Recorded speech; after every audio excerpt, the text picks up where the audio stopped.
All right. So, in the last session, your journey into the Nine Hells began. You encountered a devil named Yggdranog in Avernus who informed you of the Ashen, humans resurrected unwillingly by force. Mephistopheles is now the ruler of the Nine Hells as Asmodeus has been put into a deep slumber. Only Mammon and Glacia, Archdukes of Layer 3 and 6, remain loyal to him. You travel down into Dis through the Iron Tower and are now exploring the city. You met a tiny imp who engaged you in a back and forth contract of questions and food. You basically told him everything about you and all of your secrets, and he told you about the new world you found yourselves in. Most notably, that information on any denizen of the Nine Hells could be found in the Hall of Records in the Library of Dis, but that only greater devils could give permission for them to access it. A devil named Lilith, he believed, was their best shot at achieving such permission. And you two now stand before the great library of Dis,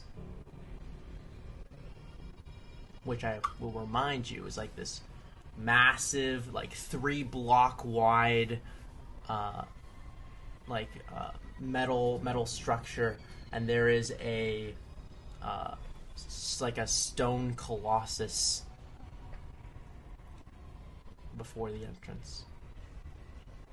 Okay, so just as a refresher, like the Hall of Records is in the library. The library is guarded by the stone guy. Yes. And we don't actually know where Lilith is, but the stone guy might be able to tell us that. Is that what I'm remembering things correctly? I believe the devil told you that Lilith was the overseer in the bronze, of the bronze Insidium. Yeah. But where is it? How do we get access? That kind of stuff is unknown to us. I think so. No, I know. I mean, you're the one who takes all the notes, so...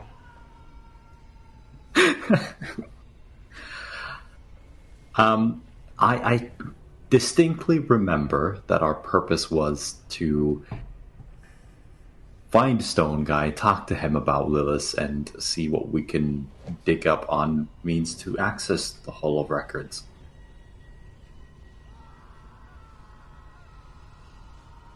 Is this Dan? Am I correct on this? Or? I'm just trying to remember myself because I'm like looking over my notes as well. It's been 2 weeks and it feels like an eternity. Yeah, it does. He's just so excited to play more of my game. All right. What? There was like one really important part that I know that we should remember, but the love of your life is trapped in the Nine Hells. At this point, there's so many important things. Oh man! Yeah. You're also looking for the Rakshasa family. No, I'm not yes. talking about that. I'm talking about like. You already have like at least 3 or 4 objectives. We have so many. Your quest book is just like, it's like when you pick up every side quest in the game and then you look at your book and you realize you have 5,000 quests in your quest log and you can't abandon quests. Well, there's another way. If we just somehow explode the entirety of the Nine Hells, we don't have to deal with that. if one just simply explodes the entire Nine Hells. I'll get right on that. I have some dynamite. Why did you do it? Well, I didn't want to do the side quest. We just finished the 2 main quests and then we fucked up. But no, it will probably come to you. But yeah, so around the library, like, is there anything noticeable other than the big guy? So, I will re-describe the library if that is helpful. That would be very helpful. As soon as I find it. Steve. So there are 3 layers to this vast building of metal and stone, and it's like a 40 by 40 block, or not 40 by 40, like a 3 by 3 block. So it's a square building. It looks a bit like a pyramid, with the 3 layers, each getting consecutively smaller. The gateway is this large closed set of double doors. And there is a stone man. The exterior is like this huge set of intricate pillars supporting like an overhang with steps up to the entrance. Tiny imps wearing strange, fleshy vests are constantly going in and out of this giant closed archway, just opening the doors just to crack, to slip inside. Sitting on the steps is like this gigantic humanoid statue of stone, likely 12 to 15 feet at standing height, and more lifelike than you could imagine an artist making. Its form is masculine, hairless, and nude. I kind of just look at Jadir. Do you think he's compensating for something? No, I think he's already quite hard.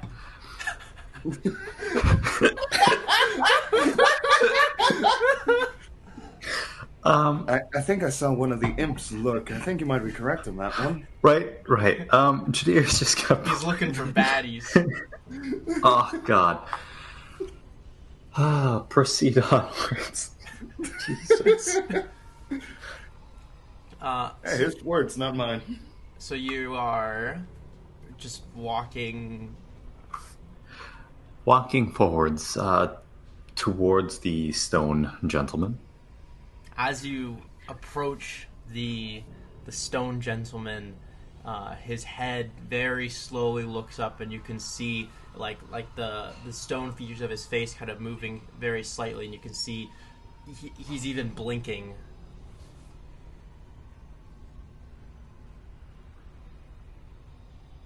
Were you always made of stone? Yes.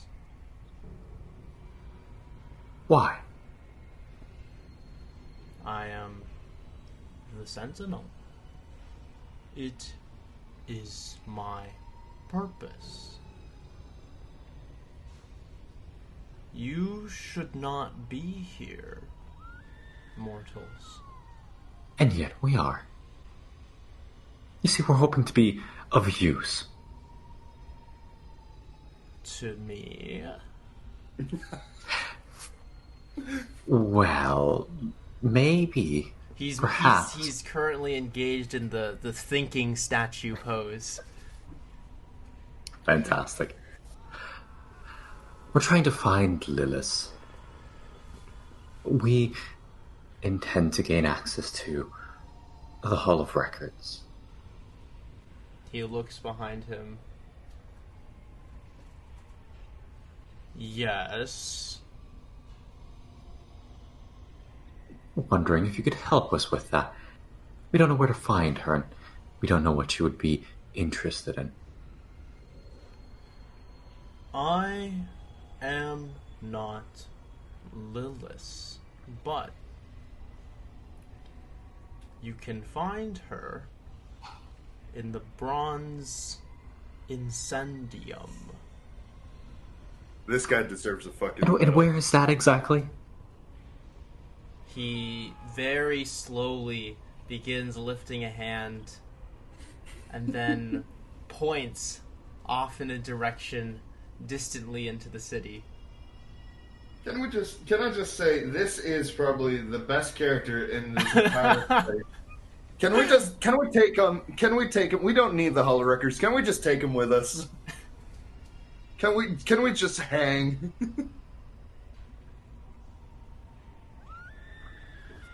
There's goes. I am gonna refrain from making the obvious joke. It's great challenge for me. I don't even know what you're talking about. I'm completely naive to this. Nothing. I feel like I'm missing something really big here. You are. That's fine. Does this place have an address, or street names? This is the Library of Dis. No. The Incendium. The Bronze Incendium. Not the library. The Bronze Incendium is that way. I love this guy. I can imagine him in like any question show, and they're like, "Who is the president of America?" The president of America. Just that is the answer. What does Lilith value? Do you know? Likely souls.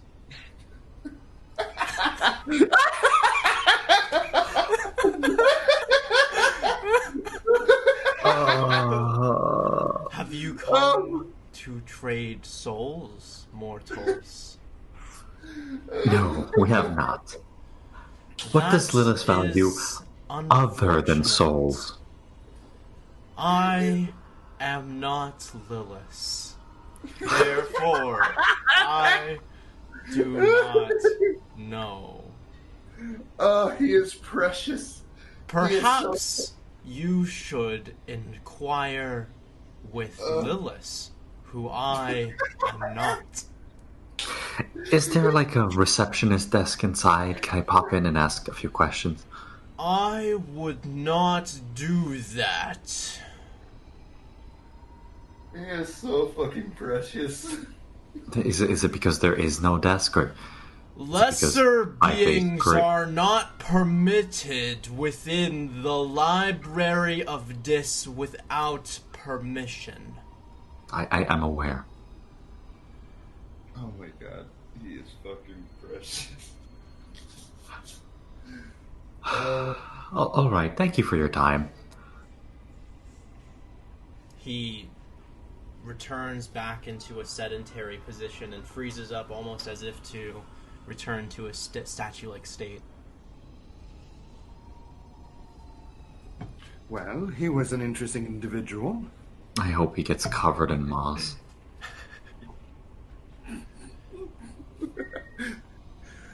Was the conversation not enjoyable? Are you fucking with me?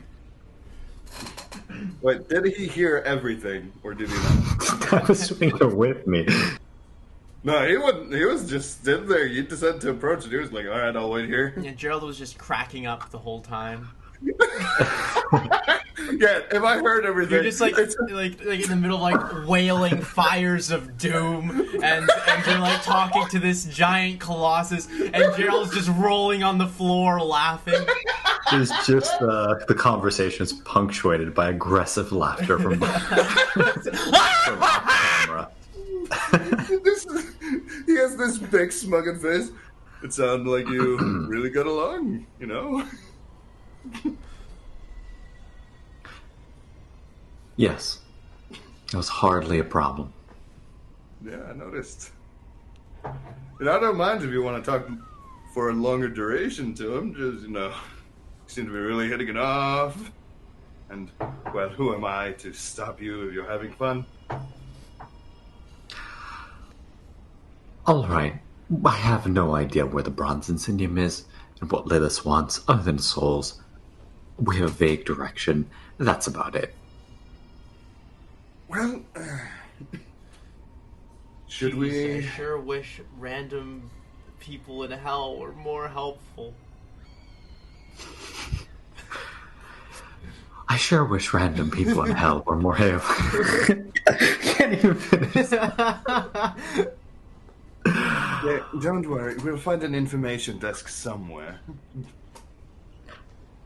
Right, I'm sure it's that way. Engineer just vaguely gestures in the direction. All right. Let's head that way then. Yeah.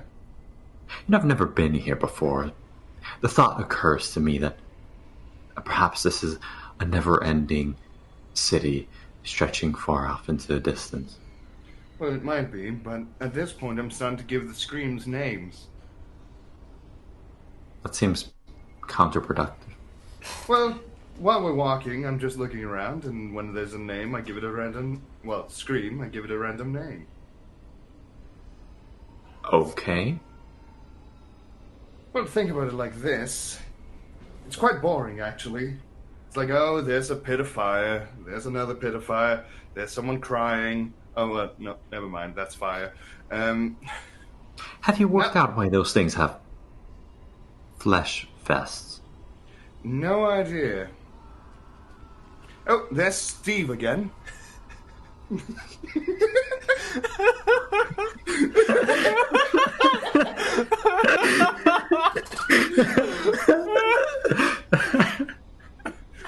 But yeah, I really don't understand why they're wearing that. Also, can they, like... So many fires, open fires everywhere. You would think that eventually they'd run out of that thing. But no, eternally burning fire just in the middle of the street. To be fair, there are no eternally burning fires in the middle of the street. The city is mostly made of, like, the streets are made of iron, the buildings are made of iron, the entire city is just metal. And constantly under construction from hundreds of thousands of devils and servants. Alright. Well, either way. But you have passed many fires on the way here. Yeah, it's... And you are certain there are countless more pits of fires yet to be seen. Yeah. Also, we really need to tell Steve to shut up. Like, I know he's, like, damned for eternity, but... No. We need to get walking into that direction. Of course. But Steve. if we... Well, yeah, but if we meet him, we at least, like, shut his mouth. At least Jessica hasn't been screaming as much. Looks up for a moment. Yep. She's a lot more silent than Steve is. You have an odd fixation. Well, to be fair, we're kind of seeing the same thing over and over again. Oh, look, another guy, like an imp, or with a fleshy... I feel attacked.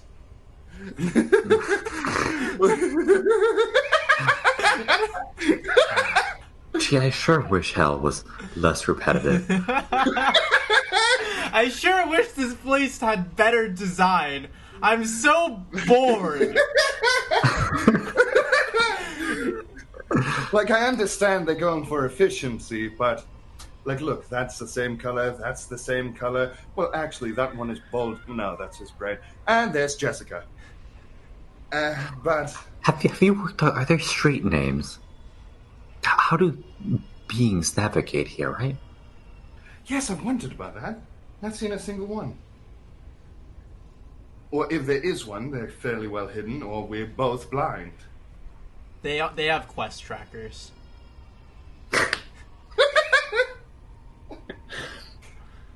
Can we get a No, dotted yellow line? Unfortunately not. Damn it. That was someone else. I did not know that scream. Someone new is in the Eternal Damnation one. That's wonderful. Shall we get going towards... I'm assuming we're doing this as we're walking. Yeah, you guys are just walking through streets of metal, your boots clamping on like the hot iron beneath your feet as you walk in the vague direction that the stone man pointed you in, assuming that eventually you'll get there. And, to your surprise, eventually you do. The streets are, they're set up in a grid-like fashion, and you can see that generally you're following the direction of that the Colossus pointed you in, and after some time walking, you arrive as the iron streets break into a large square with this huge construction in the center, several large towers among a series of smaller interconnected buildings. Some towers have distorted windows where blue light occasionally flashes. Ashen devils are even denser in this region. There's an entire line of small black creatures with human faces. They have dry, trypophobic flesh like an abandoned wasp nest. And they're slowly moving towards an open gate with glowing red light from the inside. And this building is also made out of bronze, which catches your attention as it is different from the rest, which is mostly iron. Well, it's not iron. I mean, it's made of it's bronze. Yes. At least the name isn't, well, misleading. I mean, it could be. It's called the Iron Incendium. This one here, it's made of bronze. They don't know the conventions. Look, before we go inside, let's figure out what are we willing to bargain with? Well, number one, we're not going to be bargaining with our souls, and I think that is right. the obvious one. What do we have? I have dynamite. No, that's you're saving that to blow up the 9 hells. Oh, yeah. We're gonna supercharge that dynamite. Well, kind of look through. I really only have what is on me right now, and then I have kind of points out the thing that was inside you. But I don't know we want to trade that. Right, so that's technically our only way out. Yeah. However, it is a shard, possibly, of the heart of some strange entity of seemingly great power. Oh, so let's be fair. If we give them something that can help them go between realms, that would be a really bad idea. Well, no, it's simply a power source of sorts. Look, the point is, we enter the bargaining table willing to put down something that they can use to bargain with Plavinguinus, possibly. That seems reasonable. Yes, but isn't that thing the only thing, that will get us out of here? Right, but then it's not our problem anymore. So, to be fair, I'd much rather have the problem of getting out of the 9 hells than having Plavinguinus on our tail. Regardless. You know what you're saying. You know these creatures, want so badly to leave this place, and it is extremely difficult, from what I've heard. And now you want to take away, only take it's us out a power source. We don't give them the device, right? Besides, I think I read somewhere, heard something of this before. Mortals have an easier time doing this, maybe? I don't know. Can I do a history check on that? Easier time doing what? Leaving hell. Leaving hell. Ah, yes. Because I don't know why, but that just sounds like not true at all. Sure. Judy is completely bullshitting you, by the way. History check. 14. 14.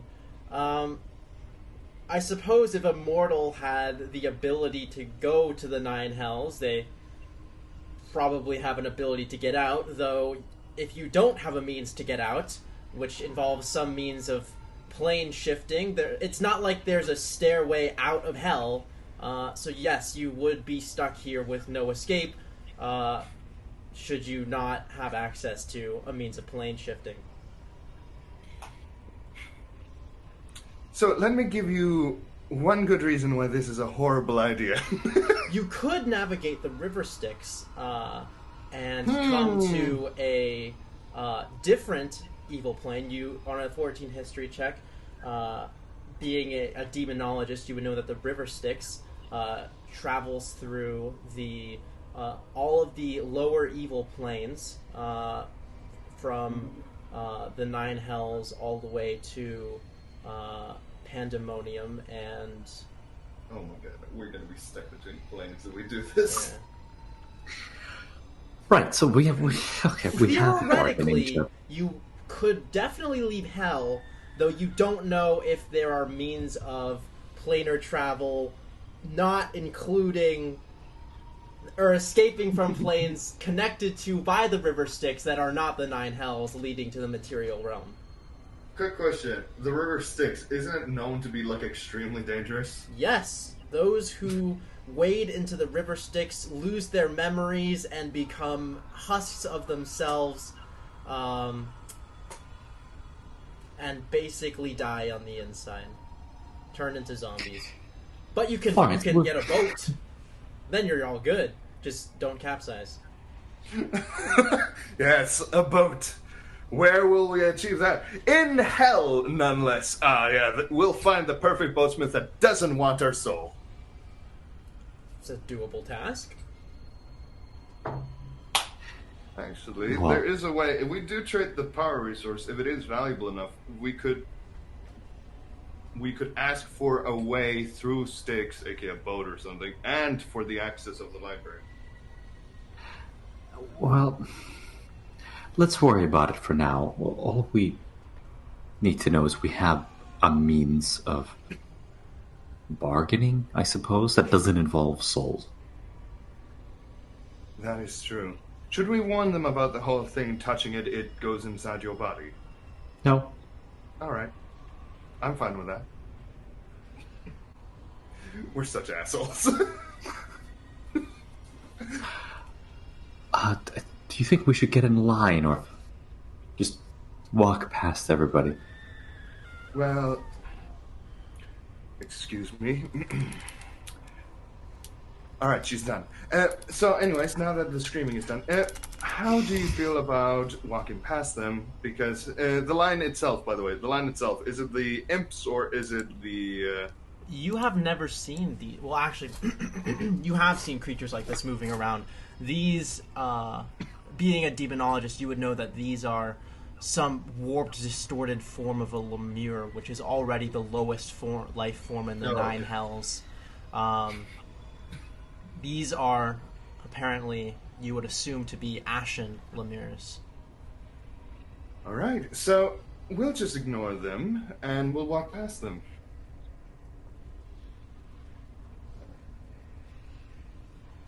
Alright, you are entering the Bronze Incendium. Yes, we are. Shortcutting the line. Alright, you cut your way through the line into the building, and you see an ashen devil covered in hooks and barbs with wrappings covering where his eyes would be stained with old blood.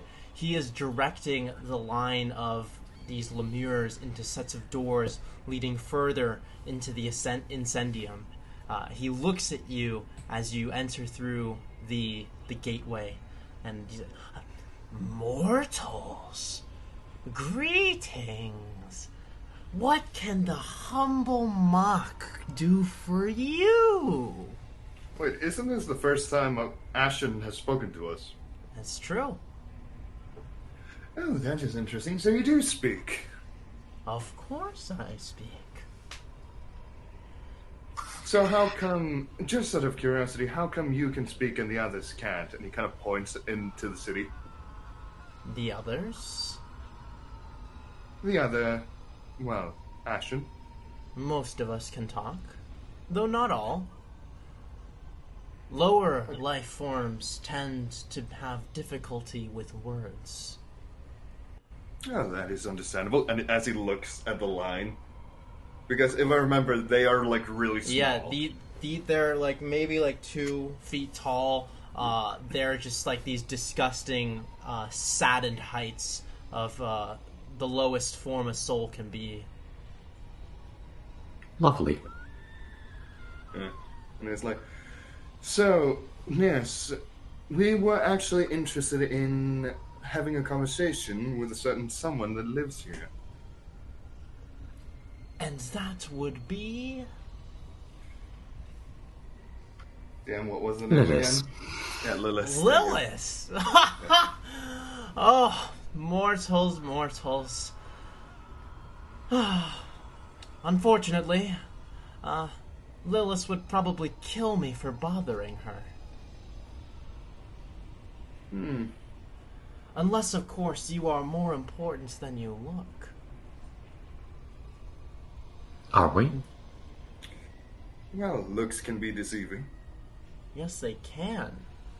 I might be persuaded to assume of your great importance,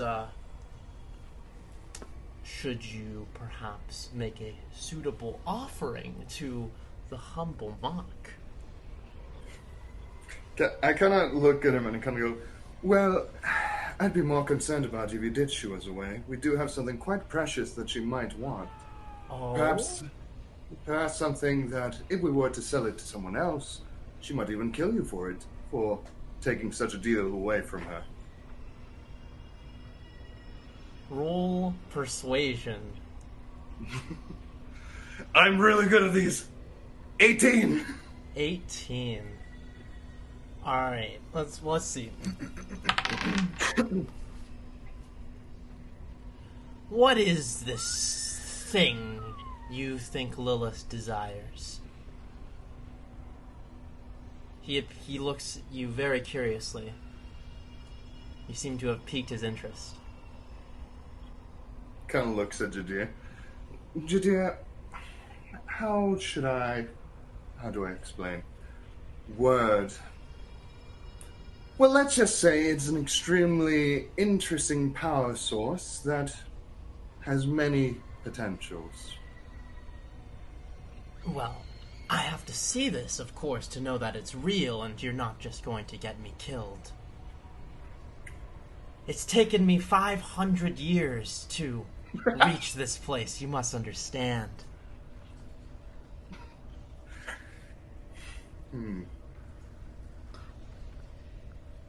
Gerald, we seem to be at an impasse. It does. And certainly he does as well. If we leave, he might get killed. If he lets us go through, he might get killed. Double bind. Quite the bind as well. Well, I did hear there are some other devils that are quite interested in these kind of things.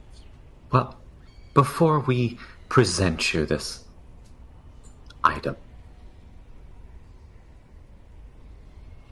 there may be a small chance that doing so puts you in mortal danger anyways.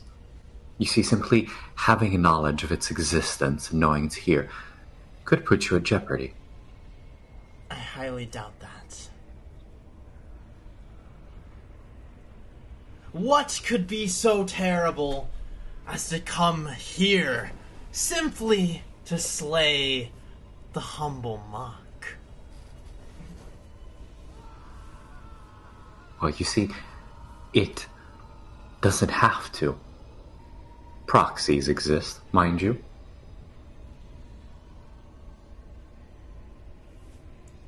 What are you saying?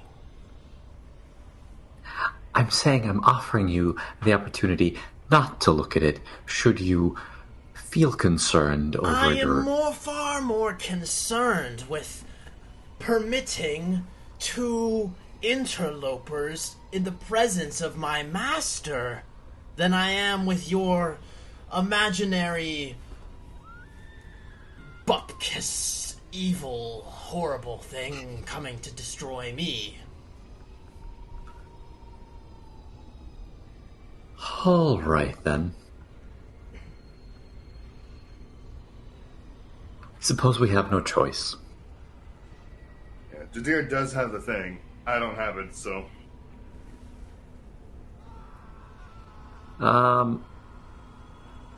You were the last one to use it. Right.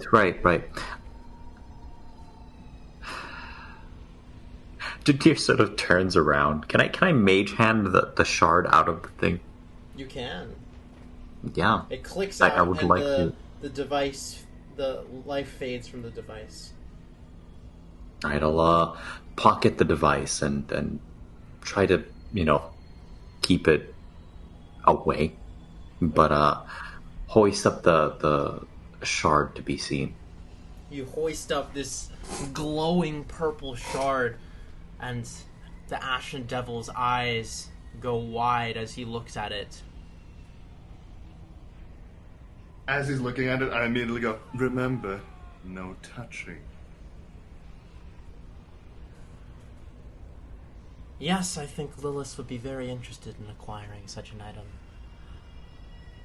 Right this way, mortals. We're making a terrible mistake. Let's fucking go. We are making a terrible mistake, but to be fair, we don't have really other choices at this point. We're the bad guys. We're just gonna have to admit it. I have some chalk in my character sheet. I have some chalk. Greetings, Archdevil. We have brought you this offering of chalk. What do I have to bargain with? We have literally nothing.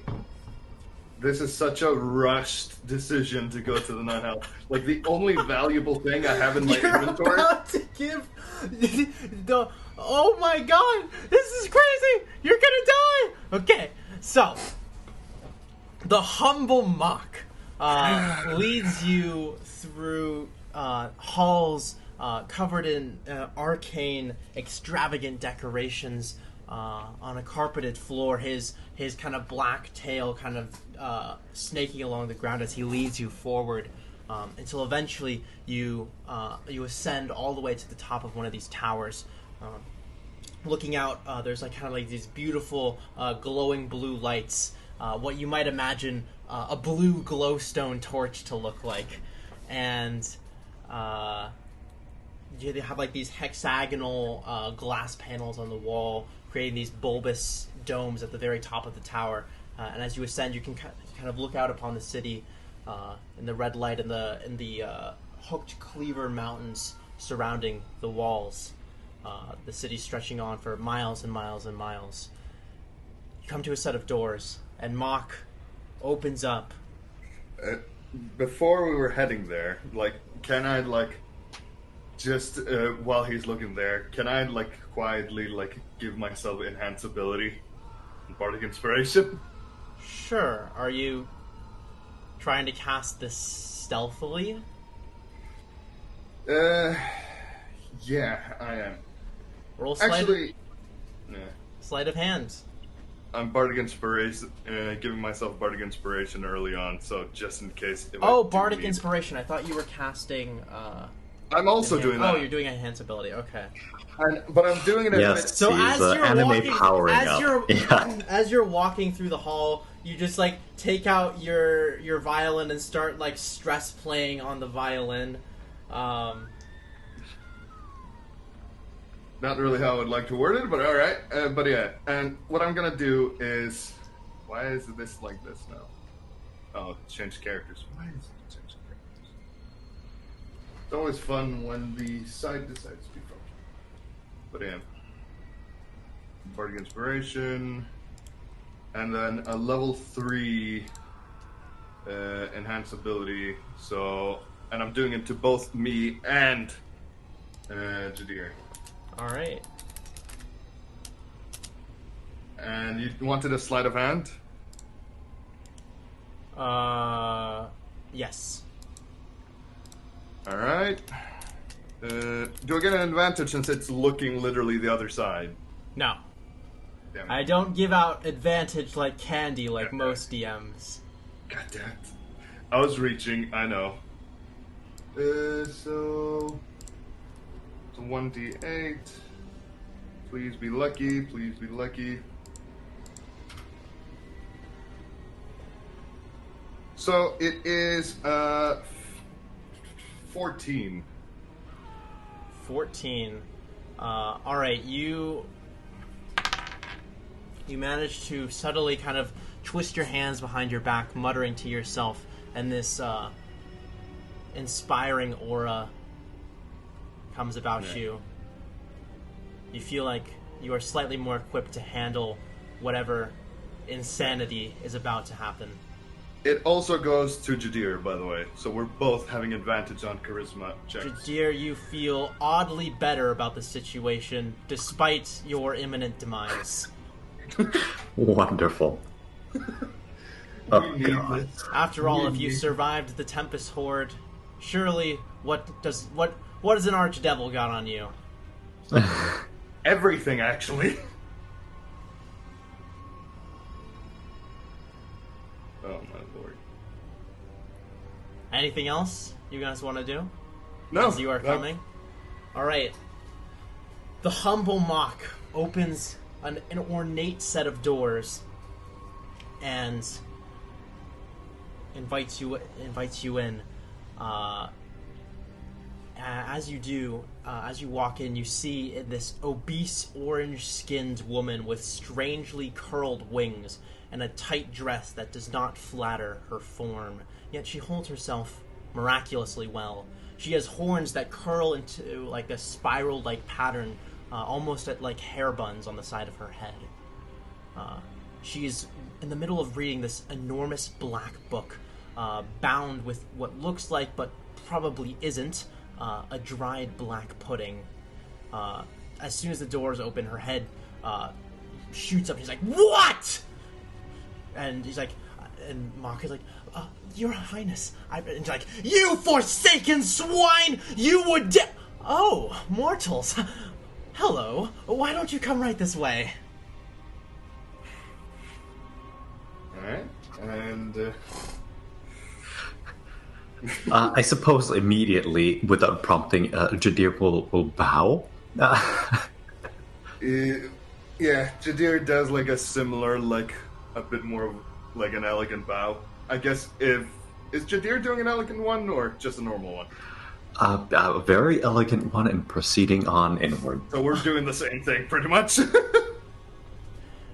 She takes you off and further into the chambers, which are this extravagant display of almost sickening wealth. Just a complete indulgence beyond anything you've ever seen in the material realm. She sits down in this like one of the most beautiful chairs you have ever seen, with elegant cushioning, covered in perhaps what could be literally solid gold, puts with a level of wealth that puts even the walls of Barad Bisa to shame. We're about to make the worst mistake in the game. This is worse than the Rixasia, but alright. What brings you to my domain? It has been many years since mortals of your likes have traveled down here from afar. At least new ones. Madame, your office is wonderful. Lilith, may I call you Lilith? You may. My name is Jadir Kazrain. Me and my compatriot, we have approached you because we're in great need. Ah. And what could I be of assistance in? Well, you see, we're in need of information, and we have learned that you could grant us access to the Hall of Records. Possibly some other information as well. Oh, wonderful. I do love a good bargain now, as she immediately puffs out a contract out of smoke. If you could simply sign away your immortal souls, and she hands you a pen. Look, we have something a bit better than just souls. Oh, do you? But that does mean we are going to ask to sweeten the deal. Oh, what might this be? Kind of looks at Jadir. Well, She looks not very amused right now. she look. A bit annoyed. She kind of look. Perhaps you will be more inclined if we show you that item before. Yes, we bring stop. it out, bring it out. I don't have all day. I never intended to open up with this, but damn you, Gerald. We kind of have to. We literally have nothing else to trade. Fair enough. What else do you have that she would be? Quit your bickering and show it to me! Jadir will mage hand the shard closer to Lilith. As the shard, this faint, transparent hand holds up the shard, Lilith's eyes go wide. How did you find this? It was bequeathed to me in a roundabout manner. A stronger, steadier mage hand plucks it out of your mage hand's hand, and it holds it up in front of her eyes, which you can see are just glowing green, twinkling in wonder at this shard. What do you ask of me for this? Kind of looks at Jadir, like letting him do the talking in this since he has a plan. My compatriot and I were in these domains for a reason. We have 2 quests that we have embarked on. For us to proceed in having a bargain to facilitate proper conversations, I would like to request sworn secrecy. Done. To clarify, nothing that is about to be said here should leave your knowledge. You have my word. Very well. Good God. We're the bad guys. Let's just embrace it at this point. No, we're significantly better than this person. Most likely, but we're still doing a bad thing. Alright. I am here to gather information regarding Sidvasne of the Gandra family. I need to know what this person, this entity, is up to. What they wish to accomplish. Where do they reside? The Gandra family. Believe I've heard of them before, though they are certainly not native to this layer of the Nine. No. Nonetheless, we need information regarding this particular Rakshasa. Well, you certainly find anything you need to know about them in the Hall of Records. That's its purpose. And that is why only greater devils are allowed to see it.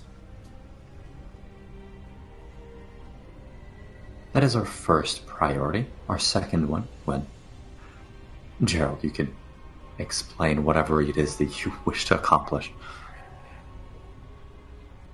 I love how every time I speak about this I get mocked, but alright. There's a certain person that I'm looking for, and a certain person I require to have, well, the capability of have them permanently attached to me. Let's say in a way where I can drag them with me to the mortal realm as either a servant or... Knowledge and a servant. Wonderful. You might want to be a little bit more careful, but what happens after you die? Are you asking her? But I'm saying this directly to Gerald. I'm trying to memorize. It's been such a long time. How about free will? Does she have free will after she's been granted to you? Of course, yeah. After she's been granted that, of course, I do want her to have a free will of her own. Thank you, by the way. Yes, we can work out all the details. I kind of look at Judea.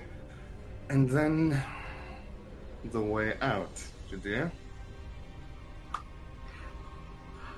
We'd like to have passage out of the Nine Hells.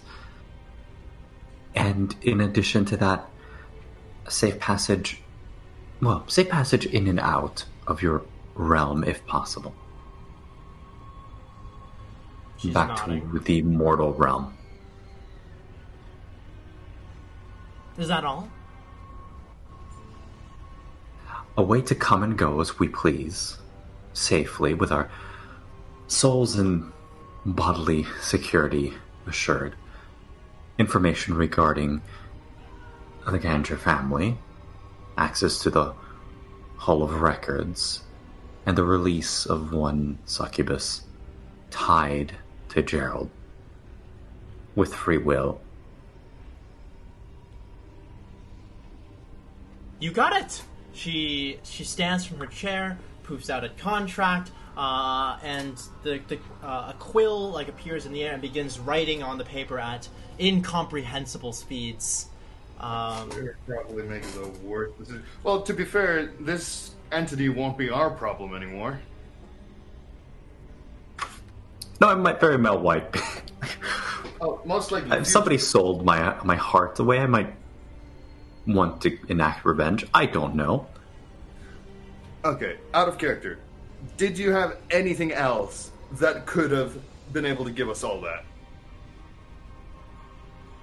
Me? My soul? Of course I had plot plans. I'm not just gonna throw you guys blindly into scenarios with zero chance of a victory.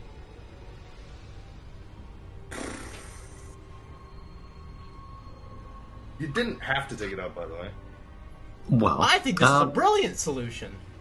Far better than anything I could come up with. No, this is a horrible solution. 2,000 words I of know. random ideas about things you could do? Who needs that? Anyway.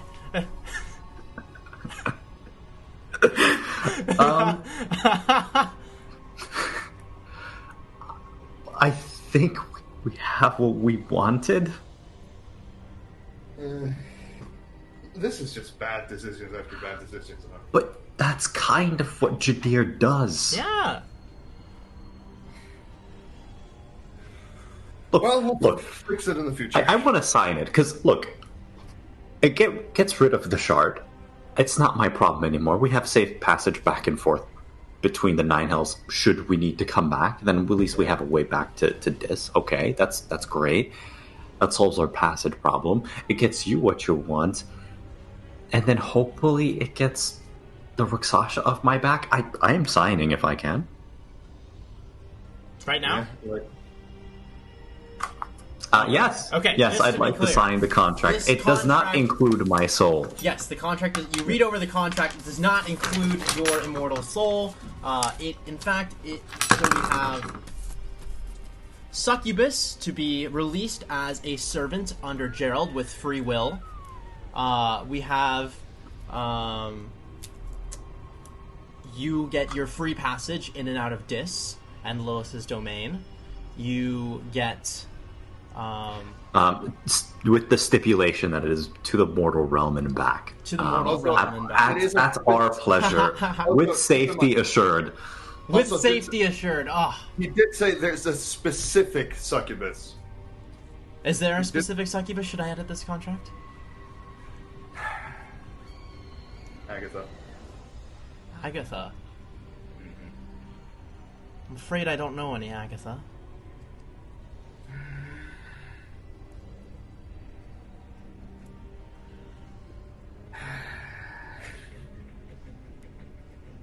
If you are looking for more succubi, perhaps Meridoc, okay. overseer of the Garden of Delights, might be able to help you. I have no succubus named Agatha under my control, however, so unfortunately I cannot relinquish that to you via contract. Do you have anything that? would But I give can me- get you any other succubus you want. I assure you, they can like, pleasure you in not any be- sorts of ways you desire. Like, I am not interested in that. Do you have anything that would give me a leverage on said create a demon or something that might? Money? Is that what he would be interested? Would he be willing to give that away for a simple thing as money in a world with so? Certainly. The right amount of money can buy anything. However, I'm not so sure that your offer is worthy of such a large payment. Meridoc is one of the wealthiest of the archdevils here. Do you know have any of his dirty secrets? She gives you a funny look. No.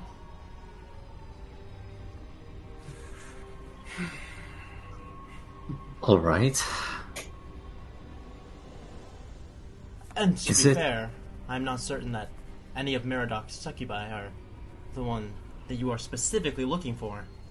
Hell is a vast and deep place. Your succubus could be anywhere. And that you'll be able to find in the Hall of Records. After you sign the contract, of course.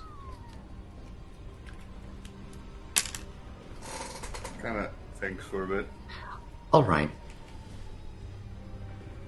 He Let us seems edit the genuinely- contract to have it include the stipulation of an appendix, so to speak, to have a succubi of our choosing to be released in the manner that we spoke of.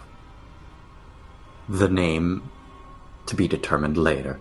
We shall find that out after we gain access to the Hall of Records. The Do you problem is- understand that I do not have the power to relinquish a succubus to you that is not under my control? Yes, that was the problem. And he genuinely seems probably one of those few times where he genuinely seems pissed, as it seemed it was so close to actually gaining what he wants.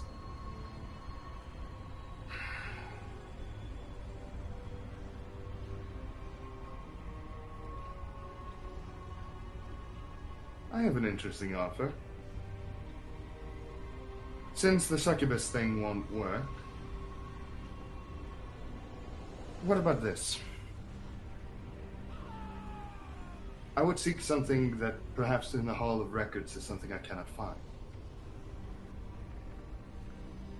I would like a secret that I can use in the Nine Hells.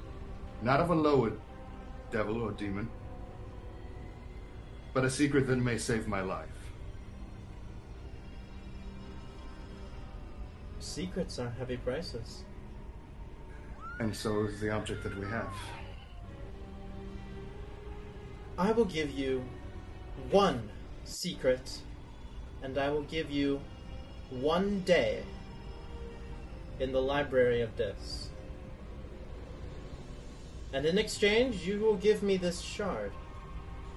That is my offer.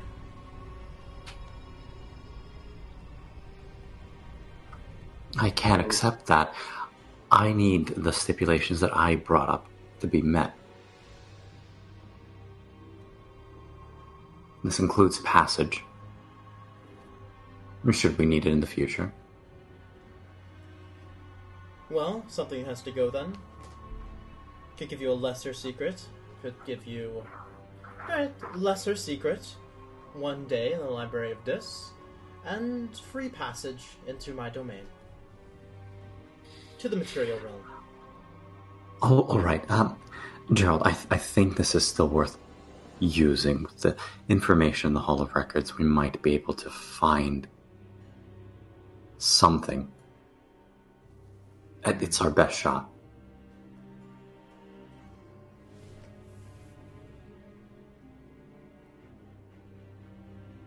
Alright. We lose our best bargaining chip.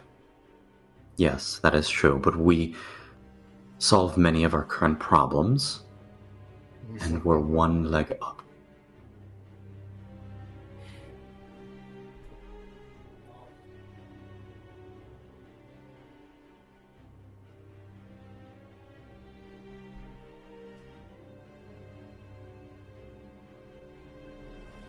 Out of curiosity, you said you were fine with applying a servant. Do you have any servant that is particularly good at gathering information? Of course. Then what about, instead of the succubi, you assign to me a full servant that will gather information for us? Anything your heart desires. How does that sound, Judea? Because we then... Look, out of character, because with the succubus deal, she was willing to give us 1 day, 1 servant, and a way out. She's word. leaning on the arm of her chair, kind of playing with her hair, looking to get annoyed and bored. Yeah. We still get the same thing, it's just an added servant. No, I don't. That's what she said first, though. there is limited room for what you want. Secrets, servants, library, Like, passage. Judy, it's in your hands.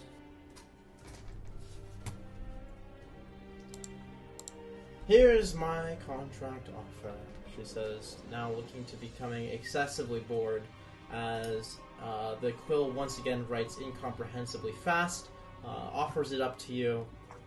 In exchange for the shard, you have free and safe passage in and out of Dis.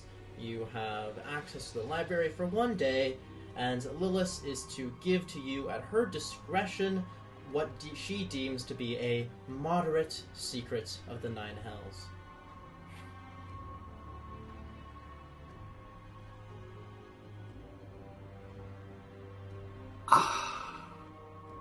Fair enough.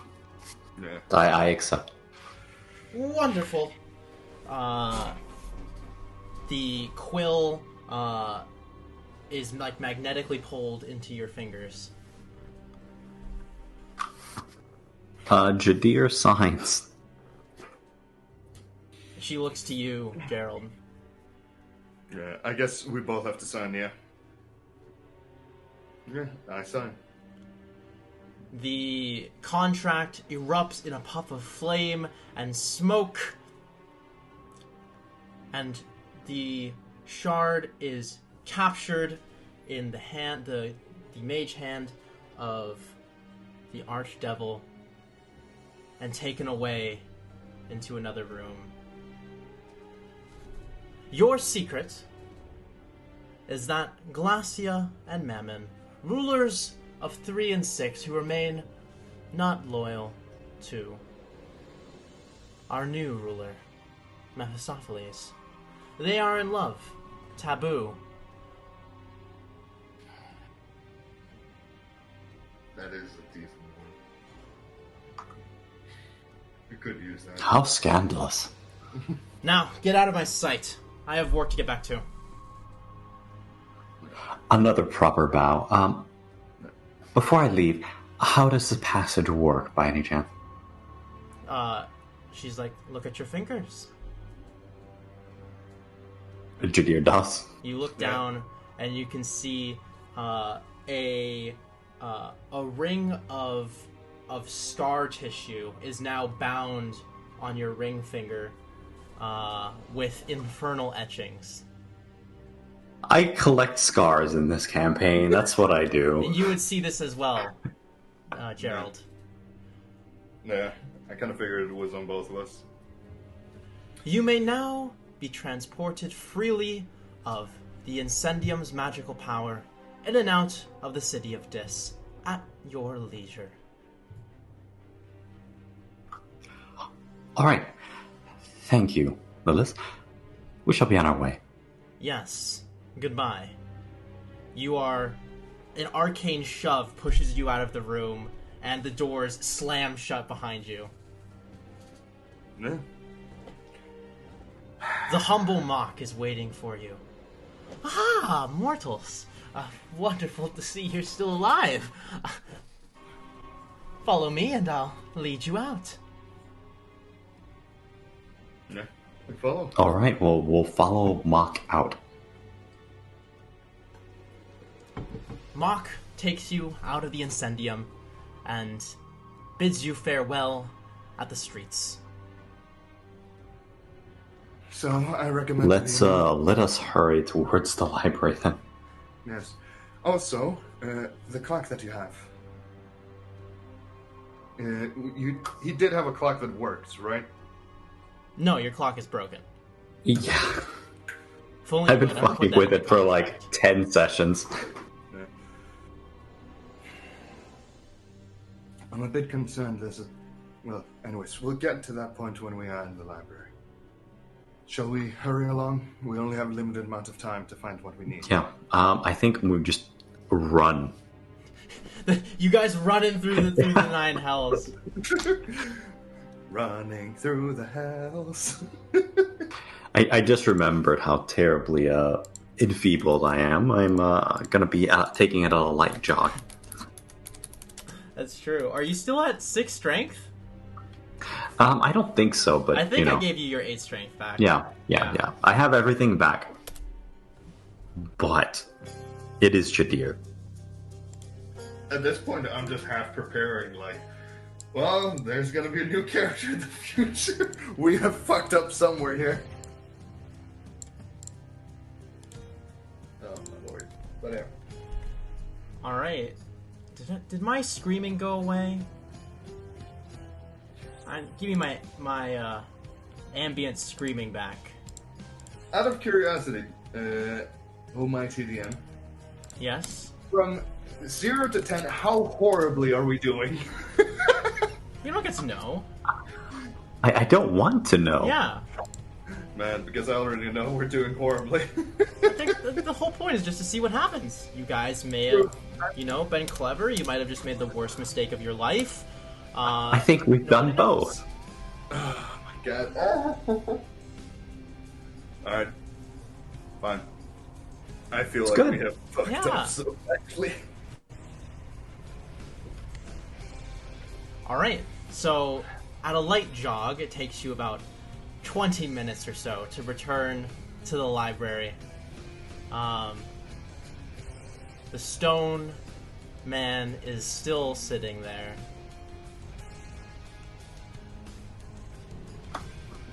Working hard, I see.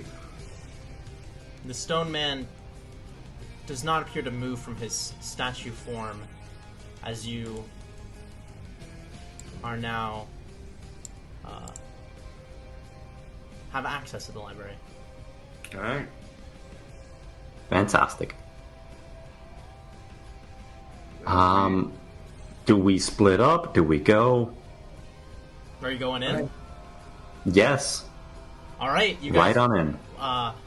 you jog up the stairs, these giant stone steps, each step probably about 2 feet tall, as you make your way up to the doors of the library, as these little imps with fleshy vests coming in and out, and you make your way through the great double doors of the library, and are enveloped in this kind of green aura. Vast halls containing all the available knowledge in the 9 hells lay before you. Each, you can see that this is split into a matrix of shelves. Each shelf is as long as a city block and is probably 20 feet tall. There's looks just this vast matrix of these enormous shelves laid out before you. There are hundreds of these imps moving about the library, quickly peeking at things, moving between blocks and places as fast as they can, rushing out. Okay. Do we have any idea how we could locate information here? You have absolutely zero idea. You could try and investigate, make your best guess, see how things are organized. Perhaps you can find something.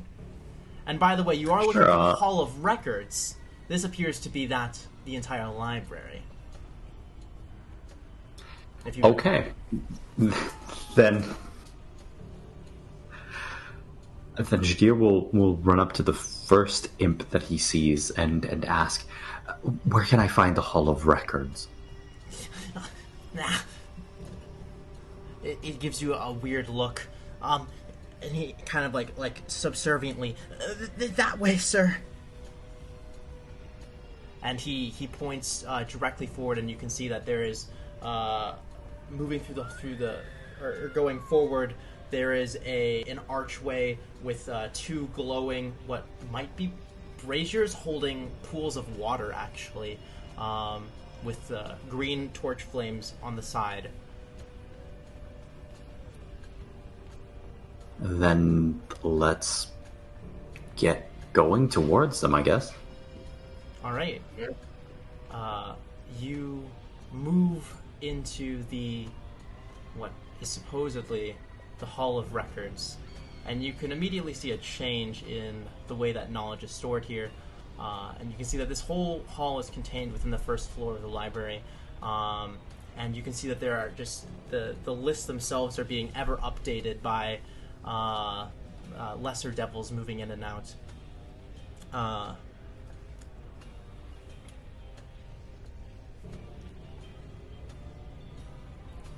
Okay. Good luck finding it. Let's investigate away. I mean, we have a day, right? How hard can it be? I'm gonna do this. I have a lot of spell slots that I'm able to use. I'm gonna use another 3rd level, and I'm gonna enchant our intelligence pretty much. Okay. I mean, that's good. I can create lots of fire effects. Oh, and by the way, it's so nice. The screaming has stopped because you're inside now. It's very nice.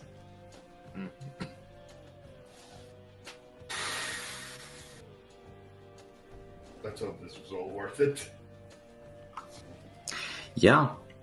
I guess I will investigate away. I will also investigate.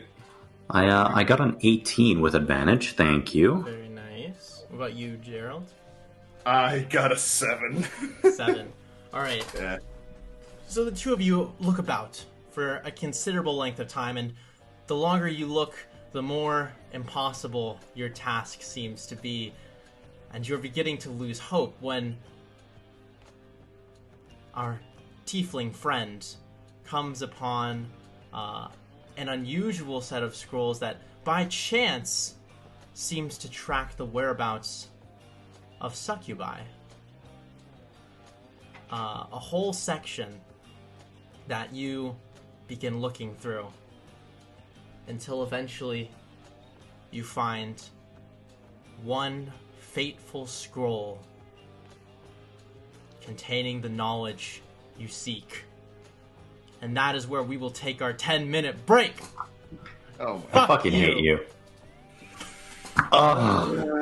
This is so fucking stressful. I'm like, oh my god, we're making so many bad decisions. Yeah, imagine if you guys like rolled nat ones and you didn't find it. Yeah, that'd be really bad. Really happy. In typical Jadir fashion, I am just speeding, making terrible decisions. Speed run. I'm so sorry. I Let's am really go. happy that I used that spell now, though. Yeah. All right. See you guys soon. You guys in? All right. Are we ready to go? Yeah. All right. Jadir, you unfurl the scroll of secrets and are blinded by the truth within. Something so dramatic and unbelievable that you can't help but read it.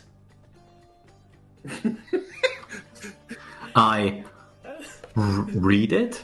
As your eyes look over the letters dramatically, that voice in your head begins to read the words on the documents. You're a poo-poo And head. it says, Agatha, the succubus, and you learn that Agatha was sentenced to a century of torment within the pit of flames, in the searing fires of Mount Calamity, the largest volcano in the Nine Hells, located on the 4th layer, Phlegethus. And she is currently under Master Zegur.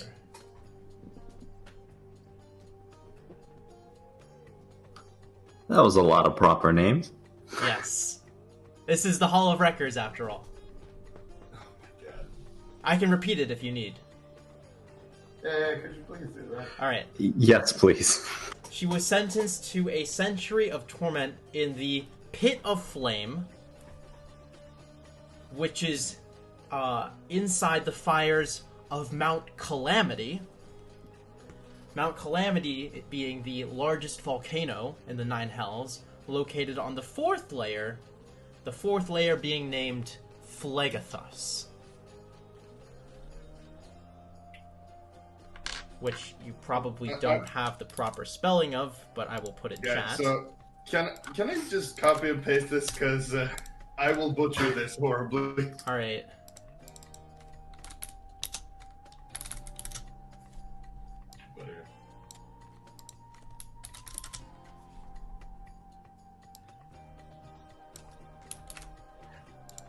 Is it for a century, right? Okay, never mind. I'll just put that in the handouts too. Thank you.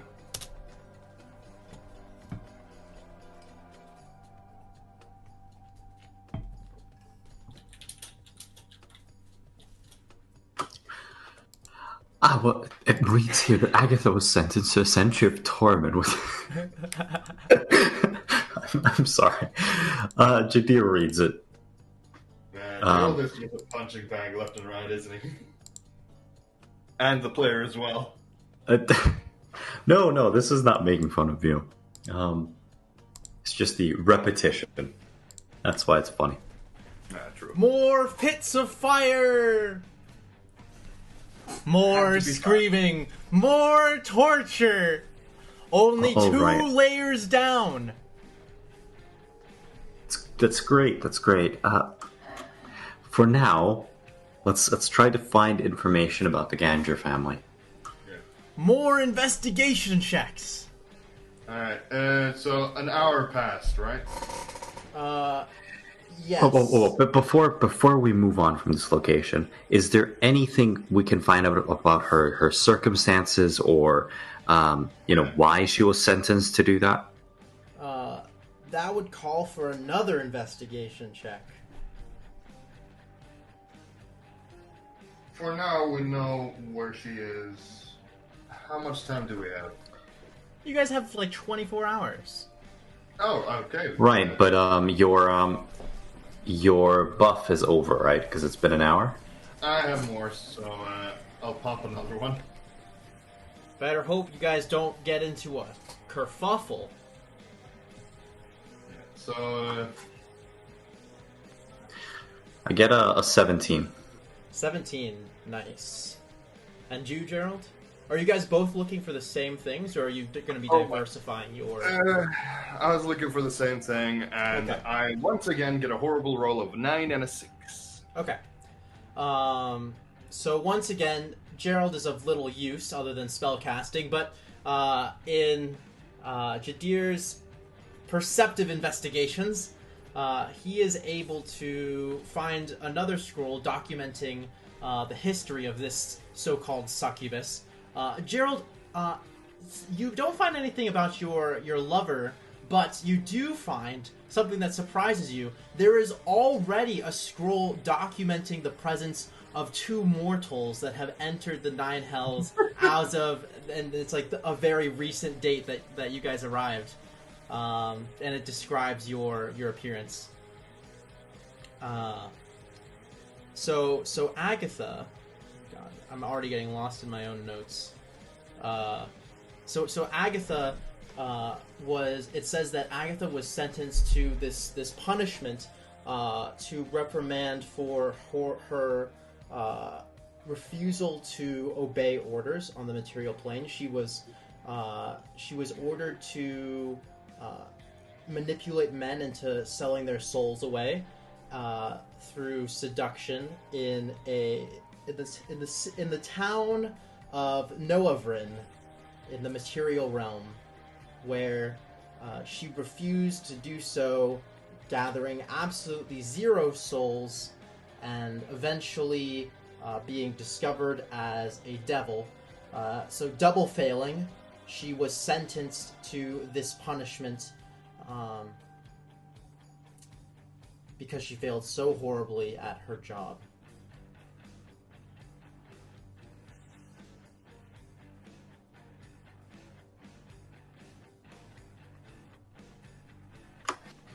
Okay. Well, let's try to find out information about Master Zagor. Yeah. All right. Another hour has gone by. Yes. All right, I'm popping my last 3rd level spell now. What? That's fine. It's fine. well, it's important, and plus, better safe than sorry, I guess. If you guys fail, you can always keep looking. True, we have a lot of time. Yeah, fine. I'll save it for now. I got an 11. Okay. Oh, my luck perceives me. Natural one. Unfortunately, the two of you find nothing of use. Mostly unrelated people.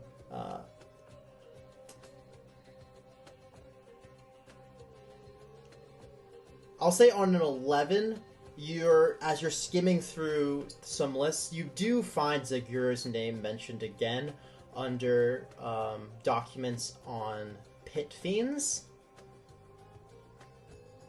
That's all you find in that hour. Alright, so one more hour again, I guess?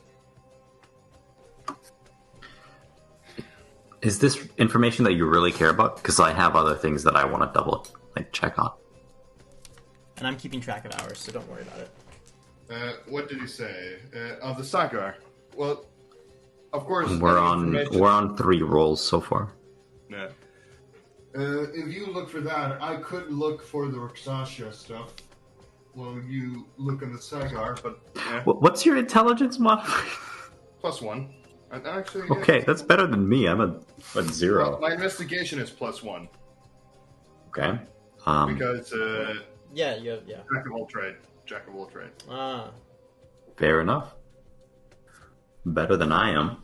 That's for sure. He's a jack of off. Thank you. Alright, so... Fucking idiot. The great halls, in the deafening silence, the hall of records in hell. Jadir sniggers. Penis. Anyway. I want to look for information regarding the Ganger family. Alright, make that investigation. Hour 4. What are you looking for, Gerald? And the same thing. And Okay. I got a 10. Man. 9. 10, Not 9. on my Unfortunately, no new information is uncovered in hour 4 of the library. Alright, so... What normally would completely exhaust students due to your time crunch, you feel the will to keep looking through these really boring documents, desperately hoping to find something of use. how many hours do we have? 20. 20. Alright, so we basically have 20 more rolls. And I will say, after there's 12 24, hours yeah. of going through the library, you're going to have to start making investigation at disadvantage, because your brain simply is not going to be able to... I kind of figured. Can we make con saves for that? You know what? I think it's reasonable to say not Constitution saves. What Constitution saves? I'd say Charisma saves. Yes! I mean, I'm proficient in both. Yeah. I'll take it. So It's even better for me. The 5th hour right now, right? You're on hour 5. Looking for the same thing? Yeah. Yes. Oh my god.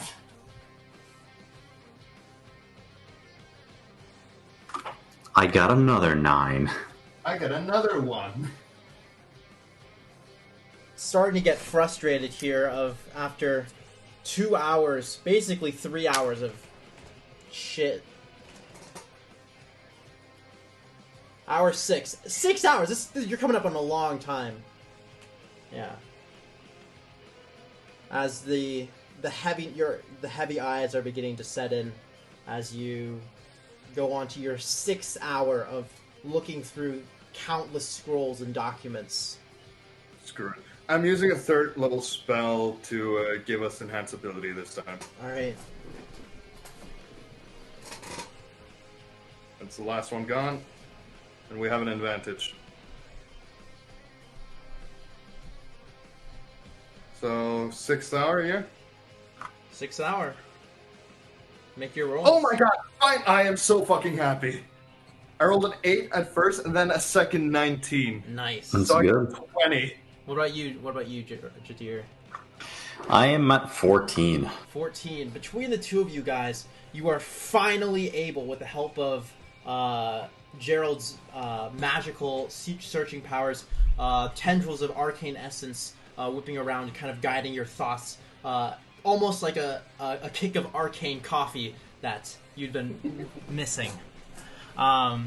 As it spurs your mind into action, and you finally find a scroll regarding the Ganger family, which states that, and it seems that the documents are so vast that it's difficult to organize them, especially since the organization of the library appears to be managed by these imps, who are constantly moving things around and updating them, trying to keep a up-to-date record of what's happening in the Nine Hells.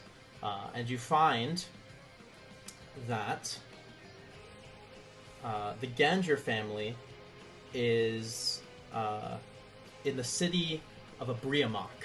The Ganger family currently resides as managers of the Ganger Theater, where they there's a record of monetary inflow in soul coins to because you find this on a mercantile document into a place owned by the Ganger family called the Ganger Theater, where there's an influx of a vast amount of soul coins. And as a demonologist, and especially from all of the studying of these records, you would know that Abriamok, especially pertaining to your research on Agatha, Abriamok is a city it's a city made of volcanic rock, obsidian, and crystal, located on the caldera of Mount Calamity.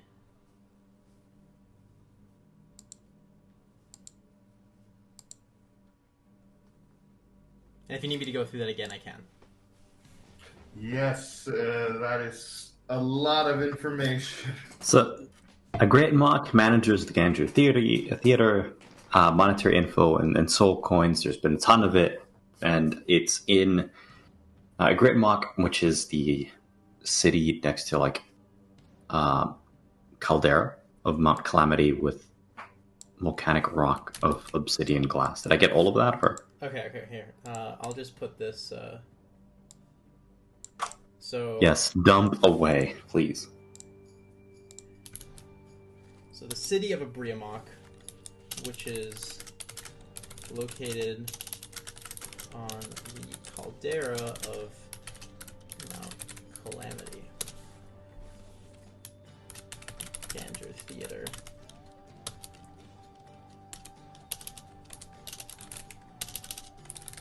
Family super rich.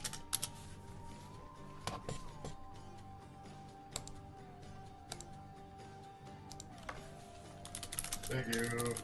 You're welcome. This is really helpful for me, who is bad at withholding information for a long period of time. Sorry, short-term memory. Sorry, not long-term. You get the point.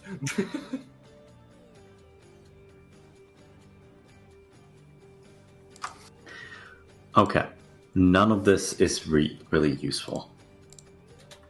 We need to learn more about Sid Bosney. What is she up to?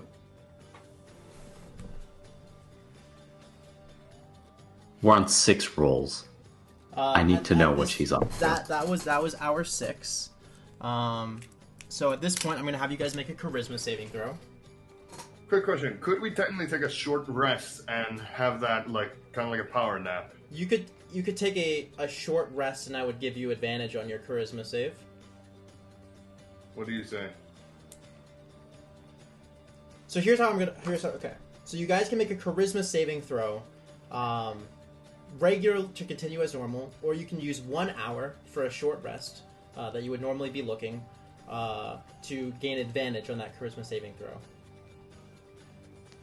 And I'll have you do this every 6 hours. And if you fail, I'll give you a -1 on the first failure and disadvantage on the second failure. I will take my chances. I will short rest. My luck has been horrendous recently, so... I will make my charisma saving throw while you rest. Okay. DC and 12. get a 20. Very nice. Okay, not Dan. Gerald, you rest. Finn, you make your save successfully and continue looking while Gerald just kind of collapses onto a library desk, taking a quick nap to revitalize himself. Yes, it's time to finally find information about her. Yes, I get a 5. No luck. Gerald, make your charisma save with advantage. Oh, thank God. Alright. DC 12. DC 12.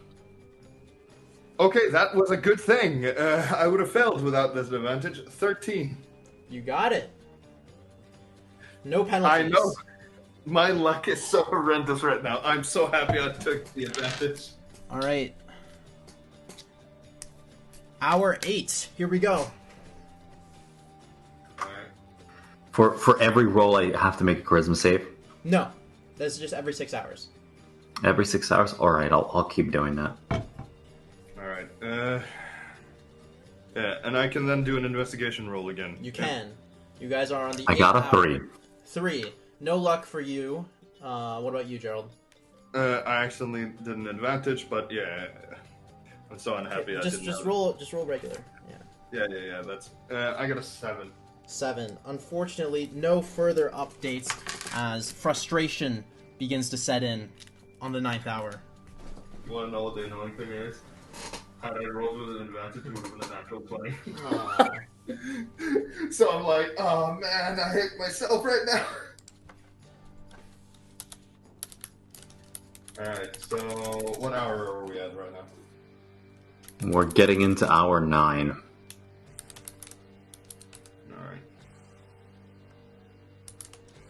So should we... I know what I'm doing. I'm gonna keep hammering away at this until I have any kind of success.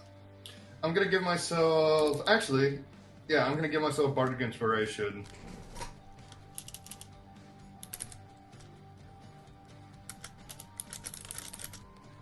And fuck it, I'm gonna... Should I use the 4th level spell for this? No. Maybe? No, I'll use the 2nd level spell, Enhance Ability, since I still have a shit ton of 2nd level spells. But I can only do it to myself, so... Well, I could do it to him, but... So,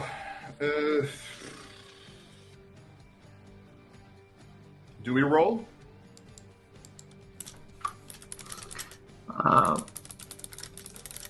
We'll wait. Alright. What are you guys waiting for? You. Oh, sorry, I spaced out. Are we... Sorry, what are you guys doing? Yeah, so I'm sorry. we were just giving you the space. No, it's fine. We're just giving you the space. I want to keep trying to roll away. I mean, Yeah, go for I it. need to find information about Sedvosny. I used Enhance Ability on myself, not a higher level, and I Bardic Inspired myself. So... I crit. Oh my god, I'm happy. I also crit. 21. You guys both crit? Yeah. I would have gotten an 8 Wow. again, by the way. And I got... Wait, I'm not done, though. I still have my Bardic Inspiration. Yeah. Come on, don't fuck me over. It fucked me over. God damn it. It's hard to get fucked over on a crit. I know, but like, I couldn't get a 25, which I was hoping. But, I got a 23. Okay. 23 and a crit. So, finally, your luck changes as you find a detailed document on the activities by sheer luck, documenting specifically the activities of Sedvosny, daughter of Kuroth, Kuroth being the head of the Ganjur family. So Sedvosny, these documents, this document that you find, the first document you find on Sedvosny, is documenting the a numerous amount of trips in and out of the Nine Hells. In the last several months, she has gone to the material plane on 14 separate occasions, which in comparison to her previous travels marked on the same document seems to be an explosive increase in travel. And you also find a documentation that she is currently set to be married to one of the generals of the armies of the Ashen Blade, Master Zagur, a pit fiend.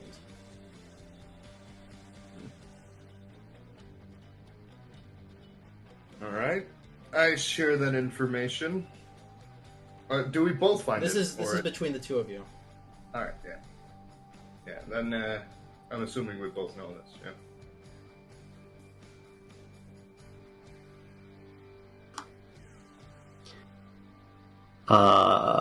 That's not good. Wait, quick question. Quick question to the DM. Would I know that, because they did, with the medium secret that we got, they talked about two people being in love.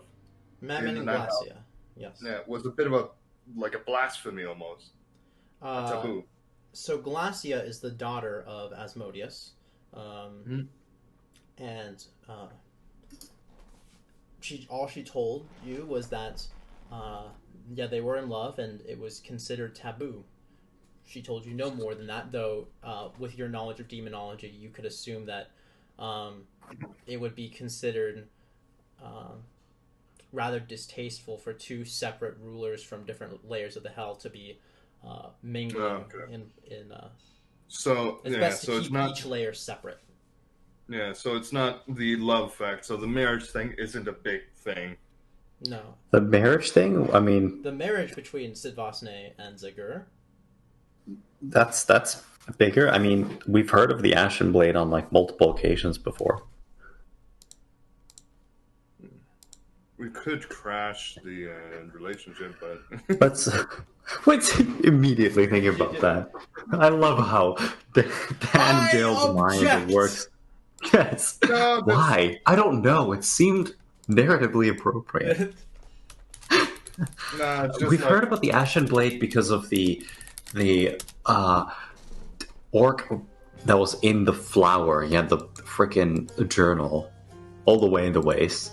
And then the other mention was because of the frickin' guy in the ship, in the captain's quarters, in the vessel that we were in.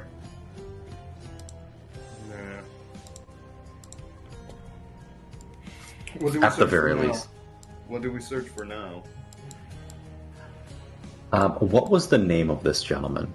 I didn't get the proper name for the general's name.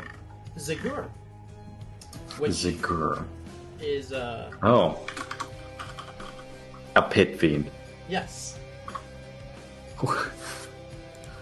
Who happens to... Okay. I see. Fuck. Wait, I'm missing something here.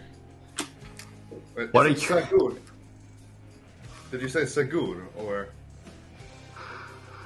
Zagur, the gentleman who has the dame. Yeah? I just... The Sakura confused me a bit. Okay. Fuck. Yeah, that is a big old fuck moment.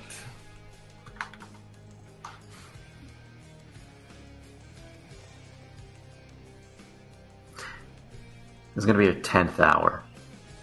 Hour 10.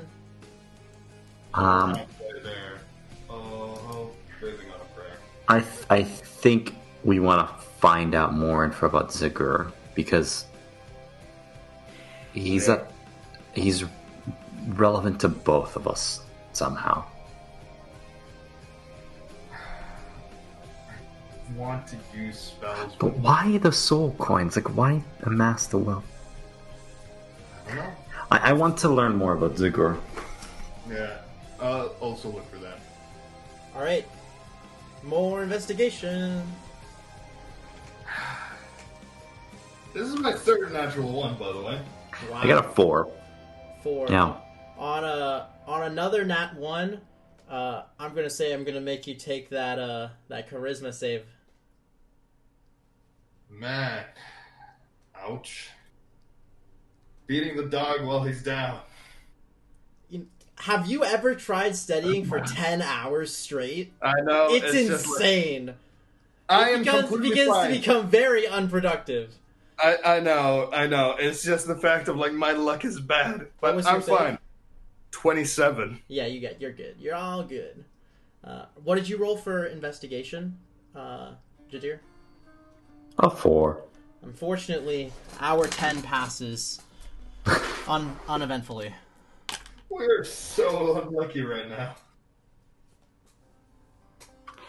I mean, I'm rolling without bonuses, you know? I'm rolling with a +1. I could use I still feel like I have to chase off after that knowledge. Fuck it, I'll enhance ability again on myself. Okay. So I have an advantage, but I'm not using a bardic inspiration this time. Okay. It was not worth it. What's the roll? 8. 8. Again. I'm sorry. It's just 1, 8, 1, All right. 8. Hour 1, 8. 11. Finn, what'd you get? A 4. Oh, It's starting to feel kind of hopeless. You know the feeling.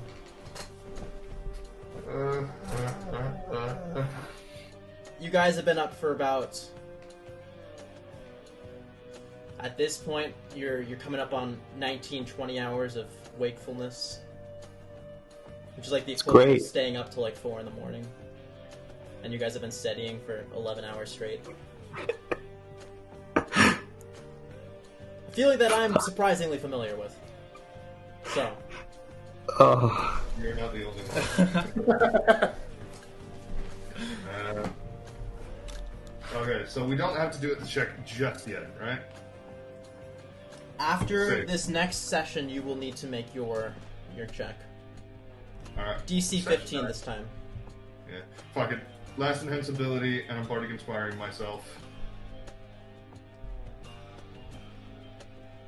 Please don't fuck me. I vanilla roll again. Oh my god, it's another fucking 8. Wow. I got Paying a 1. for all the 30s you get. Wait. 8 plus an 8. Yep, plus 8? Bardic inspiration. Oh, okay. Yeah, on a 16, you're able to find some details on Zagur.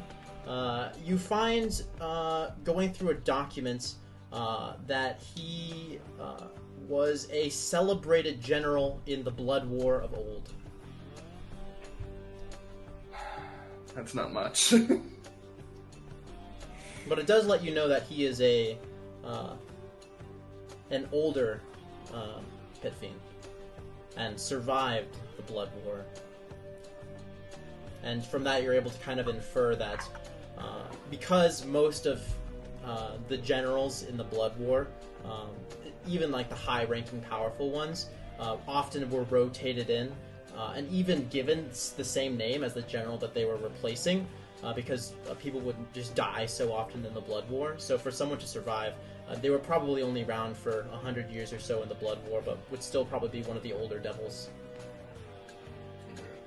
You could also infer that he would not be Ashen. I tell Jadir this. Jadir's reeling, probably sprawled out on the table, passed out because he crit failed. Oh, you're gonna have to make two two charisma saving throws. Well, I get an 18 and a 20. Oh, hey. You pass both charisma saving throws. Surprisingly, you're still in the game. Managing to fight through the comfort, the lulling comfort of sleep, begging you to relax into it.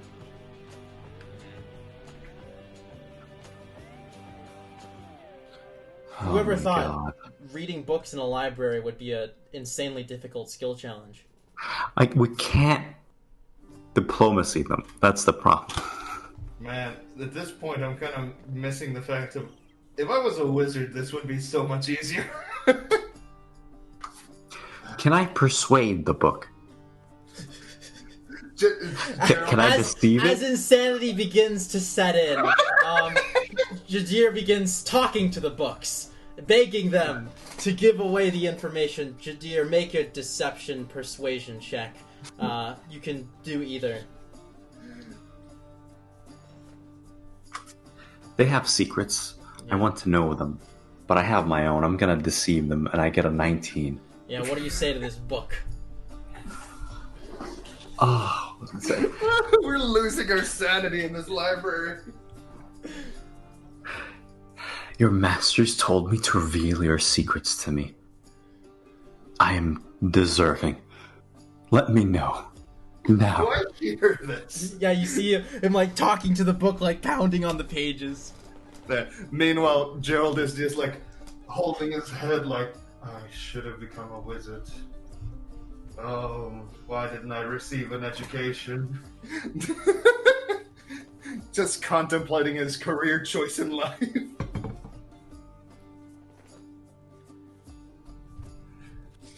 Unfortunately, no reply comes from the book, Jadir, despite your best intentions. Oh no. And also, Gerald, I need you to make a charisma saving throw or take a short rest for advantage. I'll take a short rest for an advantage. Seeing how bad my luck has been. Alright, hour 13. Jadir, are you still looking? Yes. Alright.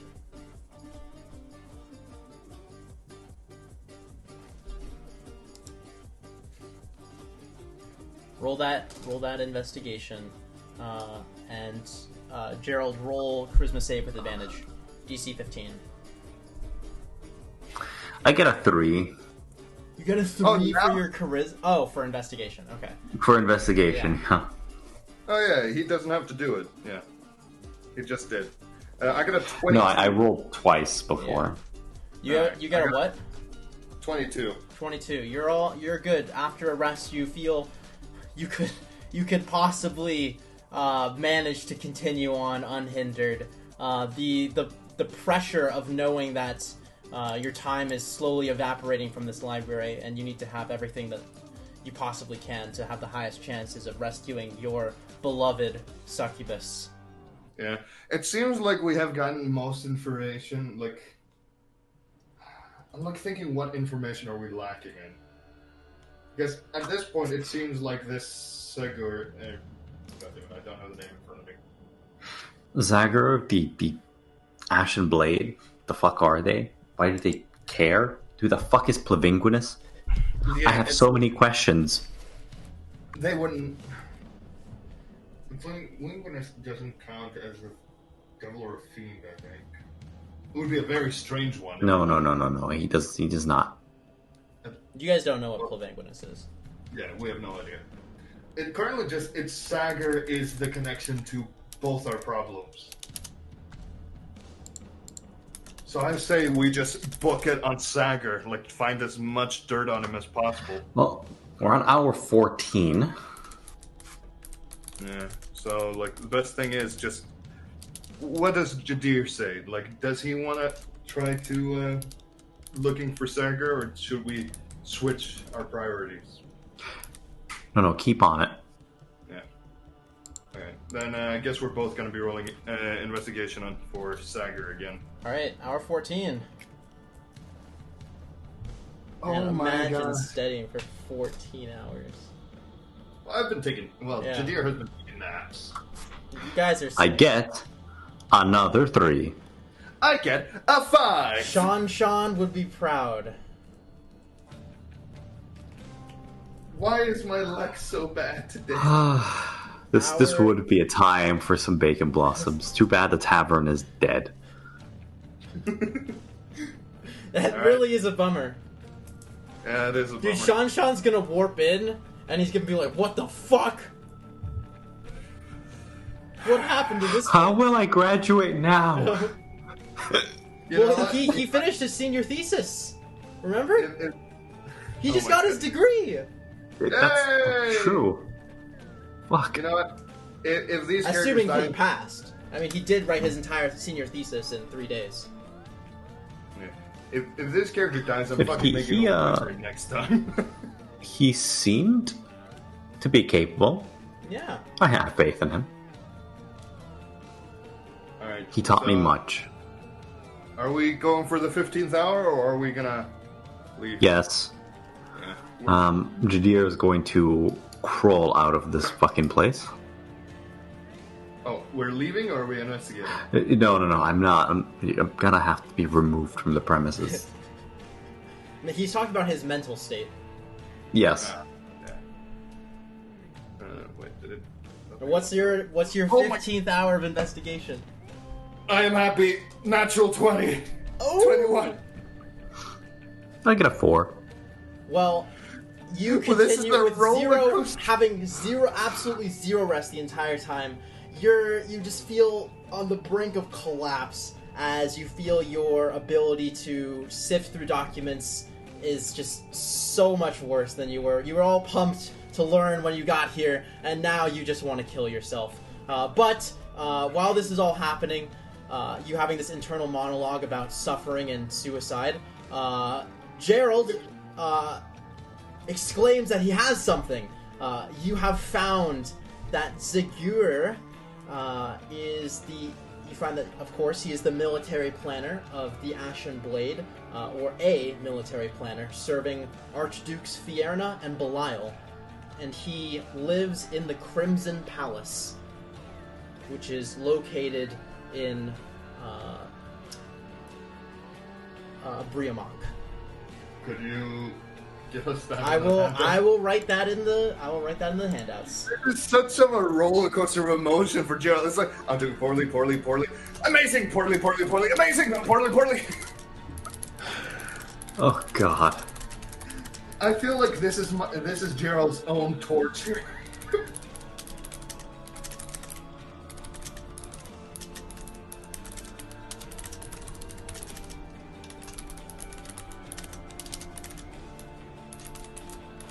How's Jadir feeling? It is dead acceptable? Yeah, I feel like. To be fair, is this our torture?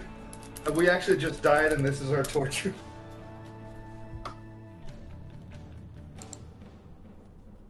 I will become Jeffrey. The 19th Scream.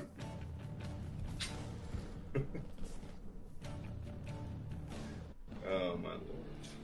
There's so many screams. Well, we can't hear them. But is there a rule in the library to be silent, or? What? Yeah, actually, quick question. Is there a rule in this place to be silent? Because we're, like, making a lot of noise. You don't know. Though, none of the imps going around seem to be particularly bothered by your presence. They seem to be accustomed to knowing their place. You do occasionally see higher-ranking devils moving through the library. None of them pay you any heed, though. Man. What are we on? Hour 16 at the moment? Hour 16.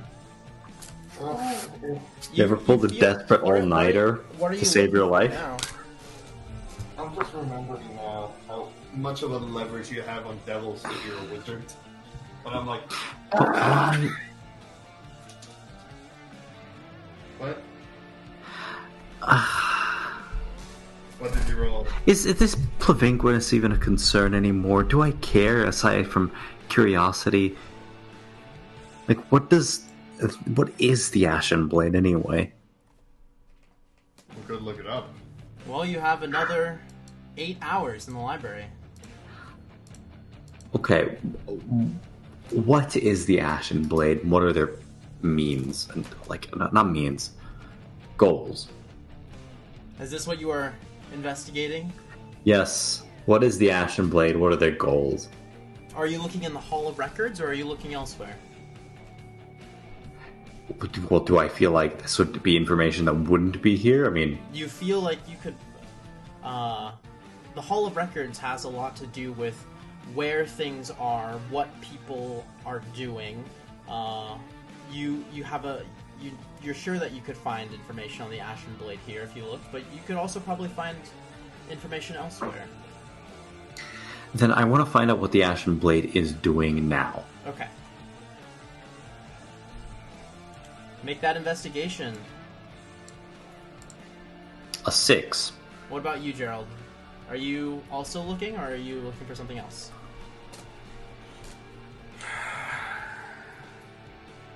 Yeah, same thing. 17. 17. Okay. Move around to my notes here.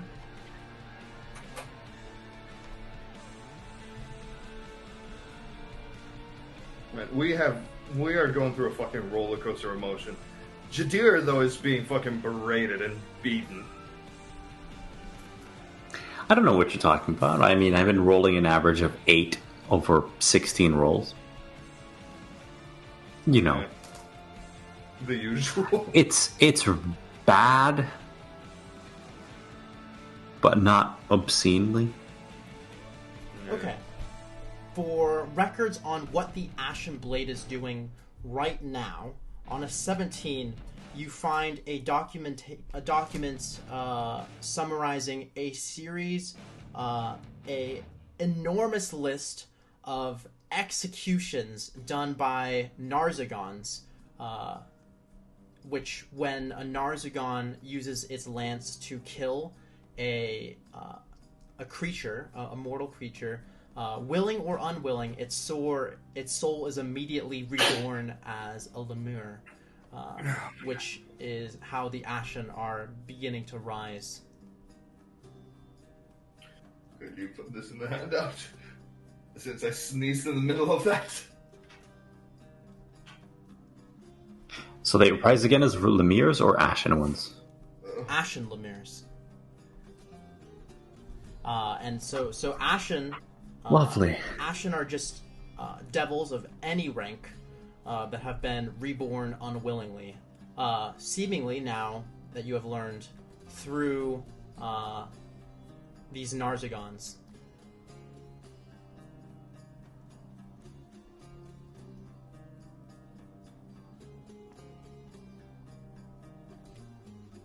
So, pretty much they're executing pretty well devils. What? Quick question, have we seen any demons?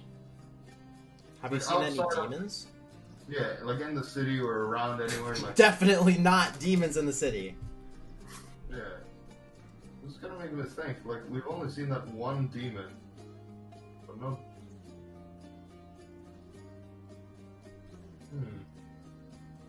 Fuck it. Information What is- overload. What is the Plibinguinus?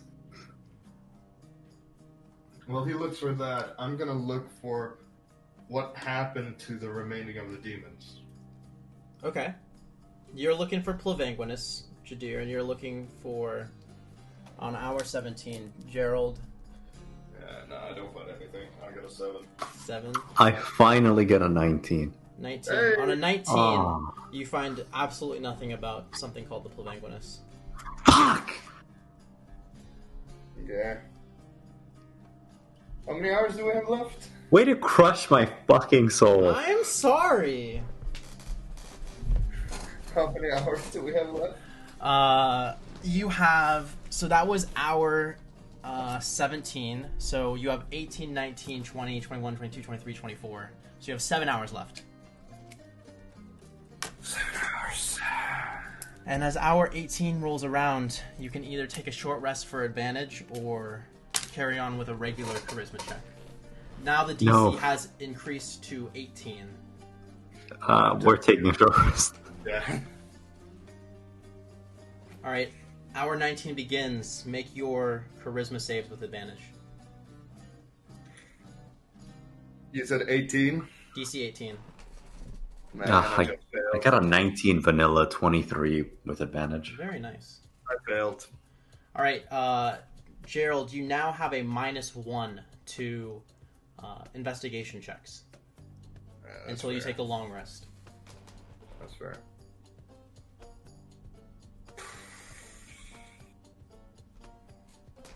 All right. Quick question: could I take the help action with him? Yes. That's basically what you guys have been doing when you work together or separately. True. Oh yeah, fair enough. Yeah, technically it wouldn't because our modifiers are the exact same now, so it wouldn't help really.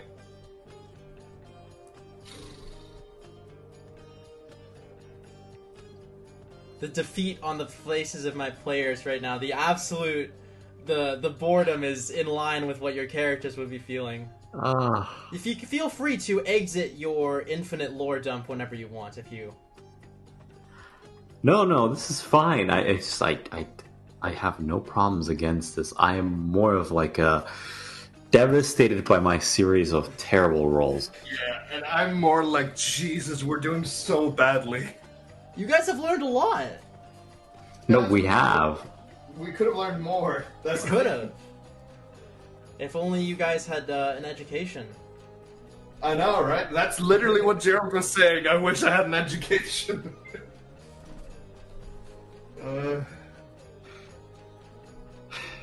So What are the primary assets of the Ashen Blade? Like, clearly they're a powerful organization, but why are they powerful? What do they have that's making them powerful?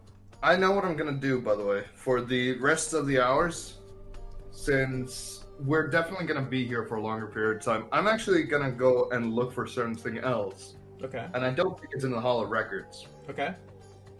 I'm looking for in the library for where every entrance to the lower floors is. The And if lower, possible- the lower floors of the Nine Hells. Smart. Yeah, pretty much. I'm just trying to find like, okay, where can I go the exit? And if there is a map, I will immediately try to copy it. Totally. Yeah. Go. You leave the Hall of Records. Make your investigation check with your -1, of course. Which basically just makes it a Yep. Just flat roll. yeah. That's just a 7 first hour.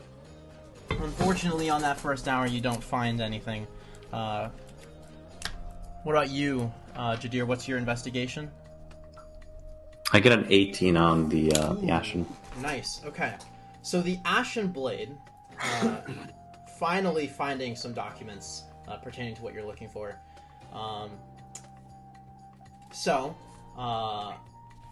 Let's see. What am I going to tell you? Is it worth it? Oh, I think it's gonna be worth it. And is this in or out of the Hall of Records? I feel like I've been in the Hall of Records this entire time. Okay. So, for documentation on assets of the Ashen Blade, you find that Mephistopheles is the leader of the Ashen Blade, and all of the archdevils, minus Glacia and Mammon, are following him. The Ashen Blade is has locations. You can come across a series of documentations about the establishment of the Ashen Blade across the material plane. It appears that the Ashen Blade's purpose is to expand Mephistopheles' control into the material plane.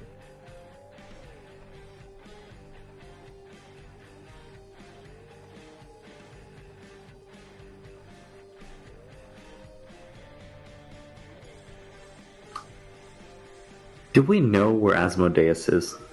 Yes. He's still in his own domain. Okay. It is not secret knowledge that the ninth layer of hell, and especially with your demonologist friend, the ninth layer of hell, Nessus, is where Asmodeus lies, having been put into a deep slumber, supposedly by Mephistopheles.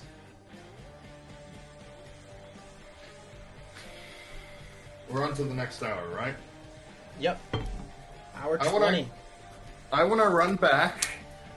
I am going overkill on this. I'm 4th leveling, giving us both enhance ability. Doing this now with -1. Hey, it's better than just completely... Like, yeah. And I'm doing it to the both of us. So that's my 4th level spells out. And to myself, I'm giving myself a Bardic Inspiration. Then I run back to look for the map thing again. Pretty much the same thing I did last time. All right. What are you looking for, Jadir? I want to understand why Mephistopheles is worth following over Asmodeus. Like, why do some of the dukes think that that is preferable? Like, what's so bad about Asmodeus, and why is Mephistopheles a better choice for them? That's what I'm interested in. Okay. Outside of the Hall of Records. Okay. Make your investigation check as well. What did you get, Gerald? We both have an advantage, by the way. 17. Very nice. Natural 20! Wow. Oh my god! All right. It would have been an 8 again! I am starting to hate the number 8. You find a full map of the... Wait, I'm not done. Using the Bardic Inspiration. Are you? You don't need Because to. You can use your I Bardic already Inspiration. used it. Oh, I okay. already used it, remember. So yeah, that is a 21 then. 21. You find a complete map of the layer of Dis, a full layout of the city. It appears that, and you can see its location on the upside down pyramid. It appears that the layers of hell get smaller and smaller the deeper you go. That the city of Dis, which encompasses basically the entire layer, it is both the layer and the name of the city. There is a place in Dis called Mentiri, which is the location of all of the screaming and torture. It is a prison for tormented souls who are being, basically, on a natural 20.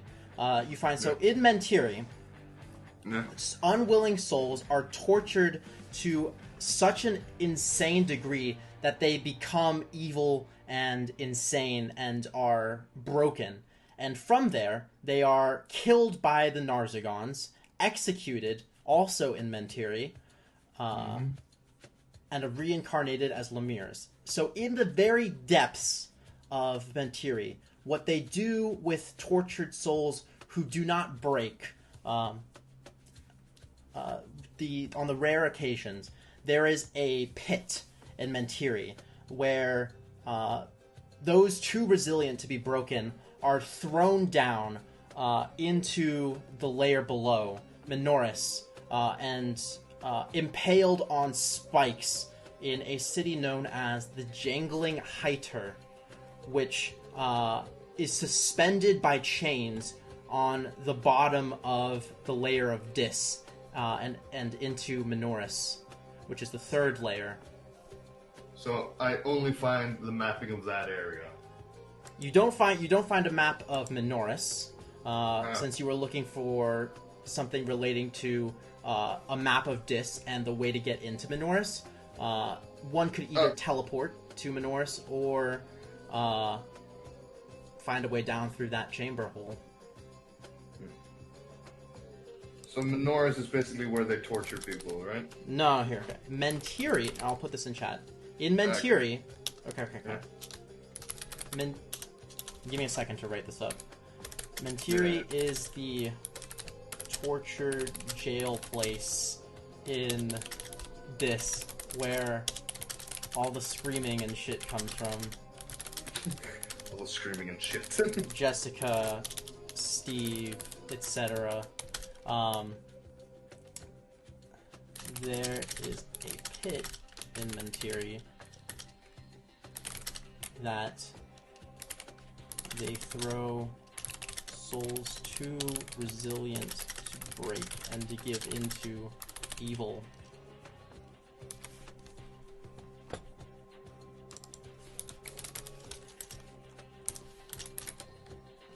those thrown down are impaled on spikes in the jangling Heiter, a city of chains suspended from the bottom of the layer of Dis. So, this is not where Agatha is, so I remember correctly. The jangling Heiter is a city in Minoris.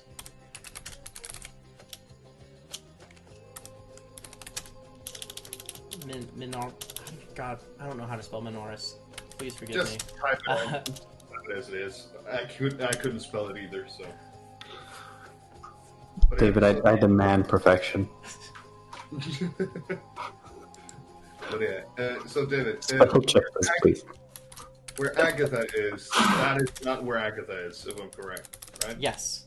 Agatha is in Phlegethus, which is the 4th layer of hell. Minoris is the 3rd layer of hell. So this is deeper down. No. You are on the 2nd layer of hell. Yeah, sorry. No, yeah. Yeah, it's third. Agatha's on fourth. So close, but no cigar. Well, at least we could take a use of this knowledge, I guess. But yeah, oh my lord. Okay, So you're only going to get to the 4th layer by going down through the 3rd layer and then down again. So we have to go through there, pretty much. Alternatively, actually, you could if you could earn the, you could perhaps make a bargain with a high-ranking devil who might be willing to teleport you there. However, you have just given away basically one of the only things you could bargain with. Yeah, we literally had one thing to bargain with. You could always sell your soul, or you could try and go there on foot. But Thanks for the advice. Solid pointers. Yes. We should have gone to the desert to Sorry, I collect probably artifacts. shouldn't be giving you guys advice. I should just be telling you how it is. Yeah. Yeah. No, I'm like contemplating, like, man, if I was a wizard, this could have been avoided. If we went to the desert to gain powerful artifacts, we could have had more bargaining pieces. Ah! Have you considered getting an education from something other than clowns? Me as a player, yes. Gerald as character, no. Though he is thinking about it now. He is regretting it now. I got a 17 on my roll. Oh, right. Okay, and you were Yes, sorry. You're gonna have to tell me again what you're looking for. I'm sorry. I know, right? After that, I had to remind myself I asked. So I wanted to know why the Archdukes found Mephistopheles preferable to Asmodeus. Right. Like, okay. what was it about that made him like a better choice? So, on a 17, now looking outside the Hall of Records, you are fortunate enough to find some documents about this matter. At the end of the Blood War, so Mephistopheles finally had his chance. Weakened at the end of the Blood War, Asmodeus was at a slightly lower power level for the first time in eons. Mephistopheles had been planning this overthrow every minute of every day for the last 10,000 years. Nobody knows quite how he did it, but Asmodeus was put into a sleep for an undetermined amount of time. Mephistopheles could not kill Asmodeus outright, but he was able to induce this coma. And now, because Mephistopheles overthrew the Lord of the Nine Hells, he is de facto Lord of the Nine Hells simply through this action. Mephistopheles is the Ashen Blade.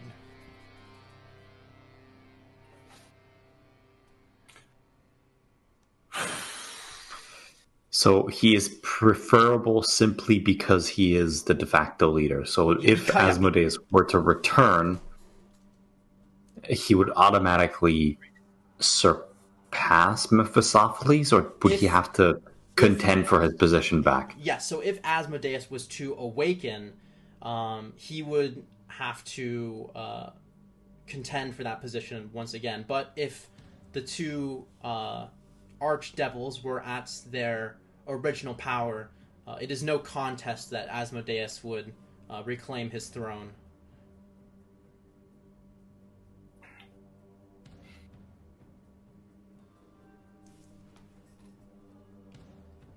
Not like we can help much in this situation, though. Okay.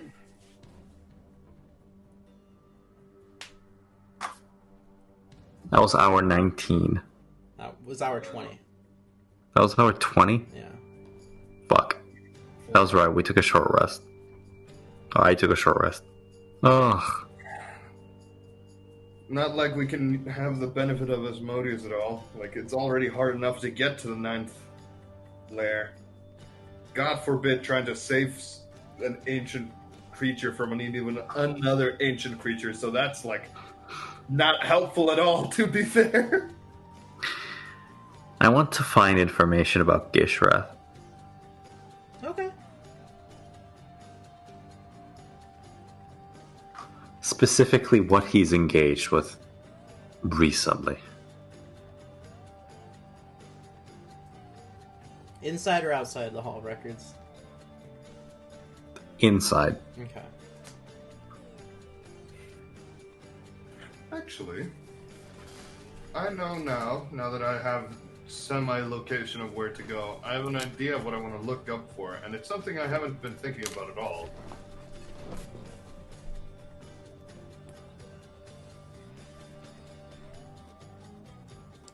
What was the man, the jester, called again?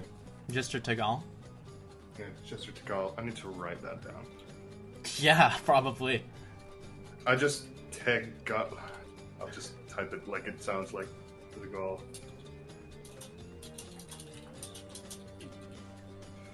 I want to look up information about Jester Tikal. Okay. I got a 12 on my roll for Gishrath. And actually, you know what? I'm gonna do something. I'm not gonna look for history of it. I'm gonna look in the records. Because if he is a devil, they should have information about him. Yeah. Okay. So on a 12, Jadir, all you're able to find is a loose series of documents off your. It's help because you already found a lot of documents on the Ganger family. Gishrath is not far off from that. Thankfully, the imps have been kind enough to organize it, at least to some modicum of a degree of reasonableness. And you're able to find some documentation. The last time Gishrath was in the Nine Hells was quite some time ago.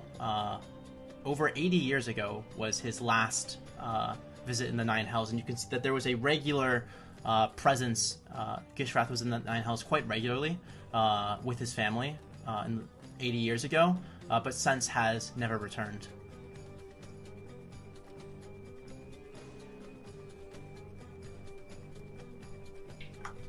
Interesting. Yeah. So I rolled. Tells me nothing, but fuck. I rolled an 11 on Jester Tikal in the records. I'm assuming that tells me nothing. Sorry. You 10, guys have no. been... 10? Okay. 10? No. I'm going to say no, not on a 10. How many hours do we have left? That was hour 21. You have 3 hours left. Desperate, try again. I'm trying again for Jester Tikal. I Okay. need to learn more about this figure. 13. 13. As I mark down hour 22. On a 13, you are able to find a document. Is this inside or outside the Hall of Records? This is inside the Hall of Records. Okay. So, going back into the Hall of Records, pushing through scrolls, books, you're finally able to find something about Jester Tagal. there is a detailed there's a copy actually of the contract that he found his loopholes in, that is just, it's interesting to look at. You're able to see that how he was able to like trick the devils into gaining the powers. This just ordinary human jester able to become an archdevil through political and legal loopholes alone. There is a banishment document stating about how Jester Tagal was exiled from the Nine Hells, and his last known presence, because these documents are pertaining strictly to activities within the Nine Hells. He was exiled to Pandemonium. So about 500 years ago, there was a movement from Jester Tagal from the ninth layer of Hell, Nessus, a direct portal to the plane of Pandemonium. And that is his last known activity within the Nine Hells.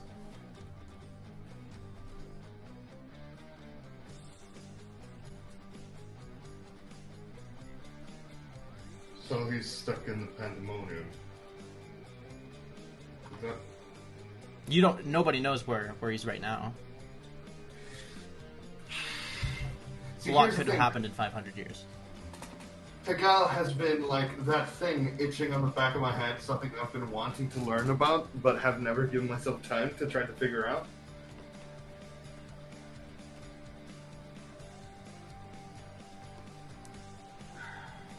We have 2 hours. Look after the names that you heard in your vision. There's only so many names, that is. Like, the only other name is... like, that I have is Evanstar.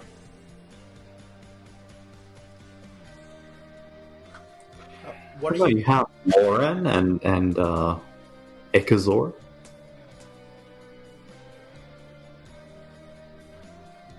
Orin and Ikasor? Why do I have... You put on your mask and you had a vision of Agatha, where she put on the mask, and she was standing at the cliff laughing and jumping off. But before that, she was with like this kid, and she specifically said Ikazor will be back later.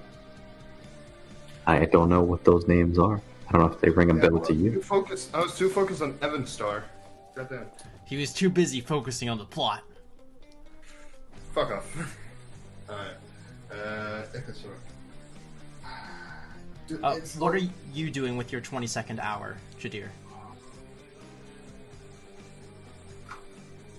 More Gishrath. More Gishrath.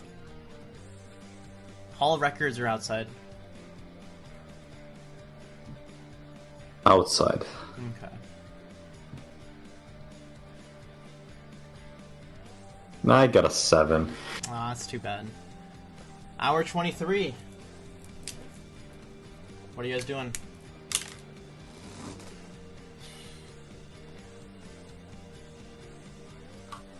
I really want to ask Jadir to help me, but at the same time I know what he has is also important.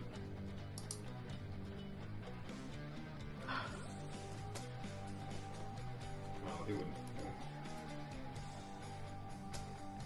God, my choice is find more about Tagal, the crazy son of a bitch that literally attacked me through the fucking mask. Or find more about Ikasor. You're looking for Ikazor? I don't know. It's like I have 2 options, and I literally have 1 hour to decide on this. Alright, I'm gonna go to the bathroom while you guys decide. I'll be back in like 30 seconds. I don't know. It's the problem with, like, one could potentially be really important, while the other one is, like, somewhat important.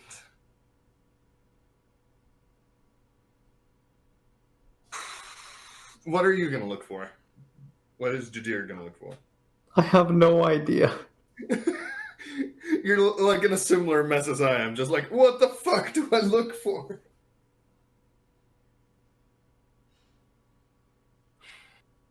I think he would ask Jadir if he's willing to help him out for just this once. on this thing. What are you trying to find? I want to find both about Ikasaur and Tescal. Like, I want, because we both have the same amount of chance to find, so if both of us looks for each one of thing. I don't think Tagal is the kind of stuff that you can just find here. Well, that's the thing. Yeah, it might be. Because I already got his I already have seen a copy of his contract. But at the same time, yeah, honestly, yeah. Fuck it. Okay, I'm gonna look for Ikasaur, and this is gonna be my last search because I don't want to be in the library when they are, when the time runs out. Good thinking. Because I already know how devils think. Oh, you never said, you're still in the library. Murder you. Time to become a Lemure. No, I'm not risking that. So this is the last hour, pretty much. Last hour. What are the two of you doing? I want to learn more about Sid Vosney. That's my last role. Okay. My last one is Ikasaur, the man mentioned in the vision. Inside or outside Hall of Records? Inside. Okay. I got a 6. 6. Alright. Gerald. What is the difference between Hall of Records and the library? Well, the Hall of Records is going to contain documentation on whereabouts, activities, events, mercantile inflows, documentation of that sort, while outside is going to be more of a broader context, the Hall of Records is like it's like an archive. It's an archive of records of what's happening. Whereas outside the Hall of Records, this is a more general library containing knowledge that you would generally consider as like what a library is like. Yeah, I would look in the Hall of Record because if I can find the guy, as little chance as that is, I might get some information. Okay. Though knowing my luck, I'm gonna flunk this roll badly. Please don't fuck me over. Alright, last roll. It flunked. I got a 6. I don't. Unfortunately, in your panicked frenzy, both of your eyes are just completely red now. You've been up for 30. You're like probably 30 hours of just being awake. Your brains are hardly even functioning at this point. It's no wonder you guys are unsuccessful in your searching. Yeah. It's almost a relief when you realize you've run out of time. Yes. Yeah. Let's get the fuck out of here and use our rings. Wait, you want to use your rings right now and get out of the Nine Hells? Yes. Yeah. Please. That might be the smartest choice. Alright, you guys flashing out? Pretty much. Beam me up, Scotty. Beam us out of here! We've probably doomed humanity, but fuck it. Alright, roll a d100. Uh-oh. Oh no. Oh no. The realization is not I got a 34. 34 for you, alright. You know, I will cry if I get like a 1 or a 100. I will just be sad. Oh no. Please don't screw me over. 27. 27 and 34. Alright. Let's start with our 27. Oh no. Alright, so on a 27, suddenly the world flashes before you, and you feel your essence shift and warp as your soul is driven across out of the plains of hell, and blasting out into the material plane. You are sitting you find yourself laying face down on a rock. Suddenly, this icy cold whipping over you as you sit up and look down on a cloud cover beneath you. You see tips of mountaintops peeking out over these enormous cumulus clouds, whipping you with frigid wind and ice. Jadir, can you swim? Ah, yes. It didn't happen to me. I'm so happy. Could I swim? Yeah, you can swim, right? I'm going to say he's the kind of person who would just piss off responsibility and go have fun. All right, so you know how to swim. I'm going to say yes. Okay. You are suddenly very wet as you realize you cannot see any land anywhere. You are in the middle of the ocean. Oh my god. That is the worst fucking luck ever. All right, what are you guys doing? Well, I'm on top of a fucking mountain. Yeah, and you're really cold. You know what? It's in fact, roll a Constitution save to see if you go into thermal shock from the sudden change in temperatures. Okay, I was gonna do an immediate action though, if possible. All right. It's just let's roll. I'll say DC 8 for your Constitution save. Nothing crazy. Alright.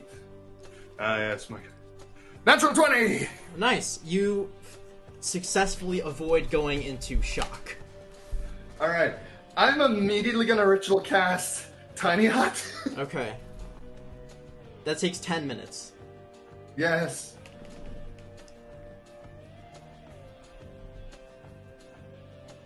Alright, you are kind of moving your hands around, casting the spell, shivering as you do in the icy cold on top of this mountain, seeing the clouds roll down below as far as the eye can see. You, in fact, after about 2 minutes or so of casting the spell, you begin to get this feeling that the magnitude of cold in this place is not entirely natural, and that these temperatures are being manipulated by to some extreme degree. I need you to make a Constitution saving throw. Oh my god. I'm just being screwed left and right. Well, at least I'm not in the ocean. And here goes my luck. Yep, 4. 4. You take 3 points of cold damage. Oh, that's not bad. I'm still in full health, so 1, 2, 3. That's fine. I'll continue. Right. Jadir, you're in the ocean. No land to be seen, as far as the eye can see. Your horizon is. I let out for the first time a truthful, honest prayer for the honor of the sword saint, and reach into the back folding, trying to find anything that would help me. Maybe he packed a boat. I don't know. Maybe he packed a boat. Well, there is a magical. That takes car camping to a whole nother level. Well, there is a magical item called a folding boat. Okay. Let's see. The chance of that is very slim, though. You need to know what you're pulling out of the bag of holding to get something out of the bag of holding. Unfortunately, there is no boat in the bag of holding. Yeah, he could technically. Okay. All right. So here's what I'm gonna do. Fuck. Oh.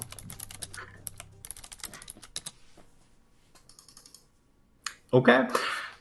A shadowy hound plops into the water and immediately looks at me pissed. Minecraft dog appears.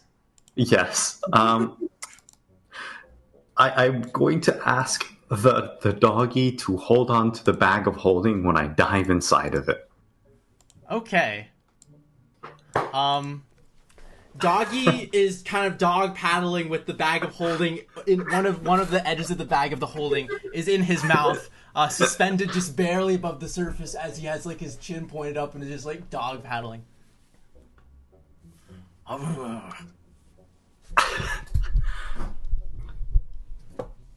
I have Ace for 5 minutes. What do I find the bag of holding? You dive into the bag of holding. You have what's your constitution? My con is 16. 16. Oh, nice. So you have 4 minutes of oxygen. I think the bag of holding like designates that it has like 10 minutes of, but I don't know. I'm pretty sure that there's no air in the bag of holding. Anyway, regardless, you dive into the bag of holding and you find a random assortment of stuff just floating around in this ethereal void of darkness. Plenty of food, some water skins. All right, let's see. There's a series of tools. So there's going to be a shovel. There's a pickaxe. There's the stick of dynamite you were hanging on to. There's a spell scroll of lesser restoration. There is there's some spare change. There is rope, torches, adventuring gear. That's about it, I'm gonna say. Okay. I am going to empty the water skins at my feet. I have one in my bag, and I have whatever water skins are here. I'm going to blow them full of air and then cork them up, wrap them together, and then tie them to myself. Smart. All right, you dump out all of your water from your water skins. Now they are kind of these bubbles of surface tension moving through the ethereal void. You take your loose water skins, you start blowing air into them, and then immediately realize that you have no oxygen left in your lungs. Suffocation is imminent. I swear to God, if this kills you. You can swim out of the bag, though. You can see a hole of light in the surface.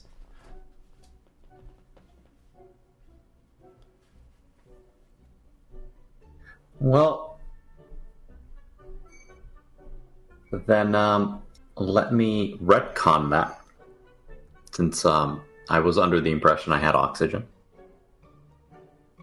I don't think Judea would be dumb enough to blow away his only source of oxygen. And dump all my heavy stuff out. You could take them out of the bag and blow it up outside. Yeah, I have. Yeah. I have, like my backpack, whatever would be floating, and I just. All right, you just dump. You press like escape, and then just start like clicking and putting all of your stuff out of your inventory into the bag. Basically, yeah. And then dive on out, I guess. All right. You exit the bag of holding, now with an empty inventory. Well, I would have my backpack that isn't weighed down, the water skins, some rope, that kind of stuff, and then do that outside. Okay. You blow up your water skins and have successfully made yourself a little floaty device. Now what? All right, Gerald.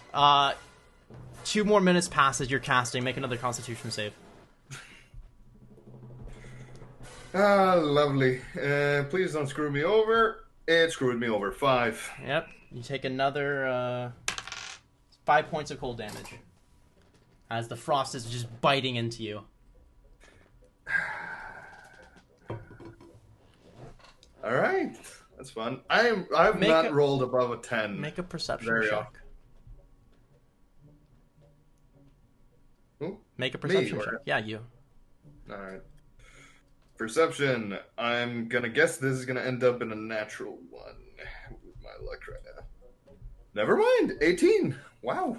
You see something insane off in the far distance, in this enormous mountain range of icy mountains. You see the gargantuan head of some sort of titanic humanoid colossus made of ice peeking through the cloud cover. What have I done to Very you? slowly moving in titanic strides before disappearing back again beneath the cloud cover. All right, Jadir.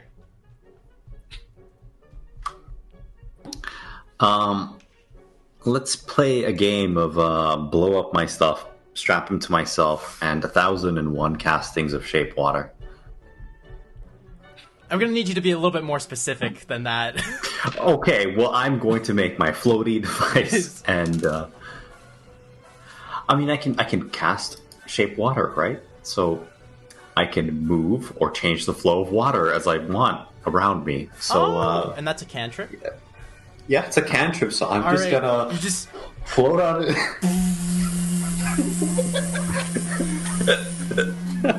The slowest ride ever. I imagine Ace is there just looking at you, very disappointed. He's just you paddles watch for 5 minutes You watch until he Ace just slowly disappears into- disappear as a dot in the distance as you away from him, bobbing up and down your Minecraft doggy. Yeah. All right. Welcome to the lazy river. Let's hope you roll a d4. See if you're going in a direction towards land. You just head off to the ocean, just... 1. 1. Okay. You're heading north. Not that you know that. I was about to say, like, Yeah. I know. That's knowledge. All right. I- Gerald. Another 2 minutes has gone by. Make it a Constitution save. I swear to God, if there's another fucking Goliath, or Colossus, sorry, 17 this time. 17. You're all good. I swear to God, if there's another, I will... Jadir's still moving. Another 2 minutes go by. You're at minute 8. Fourth Constitution save from you, Gerald. Oh my God.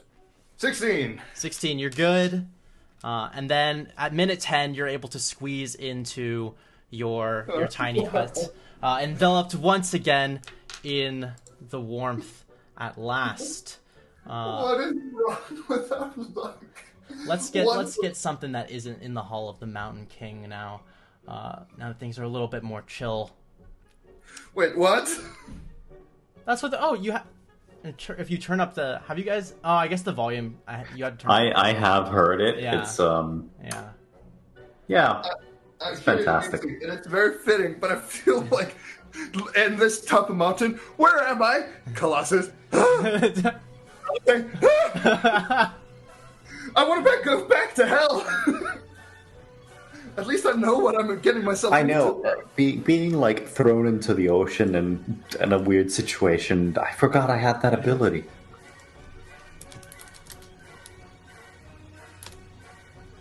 Wait, what ability do you have? To go back? The hell? Okay.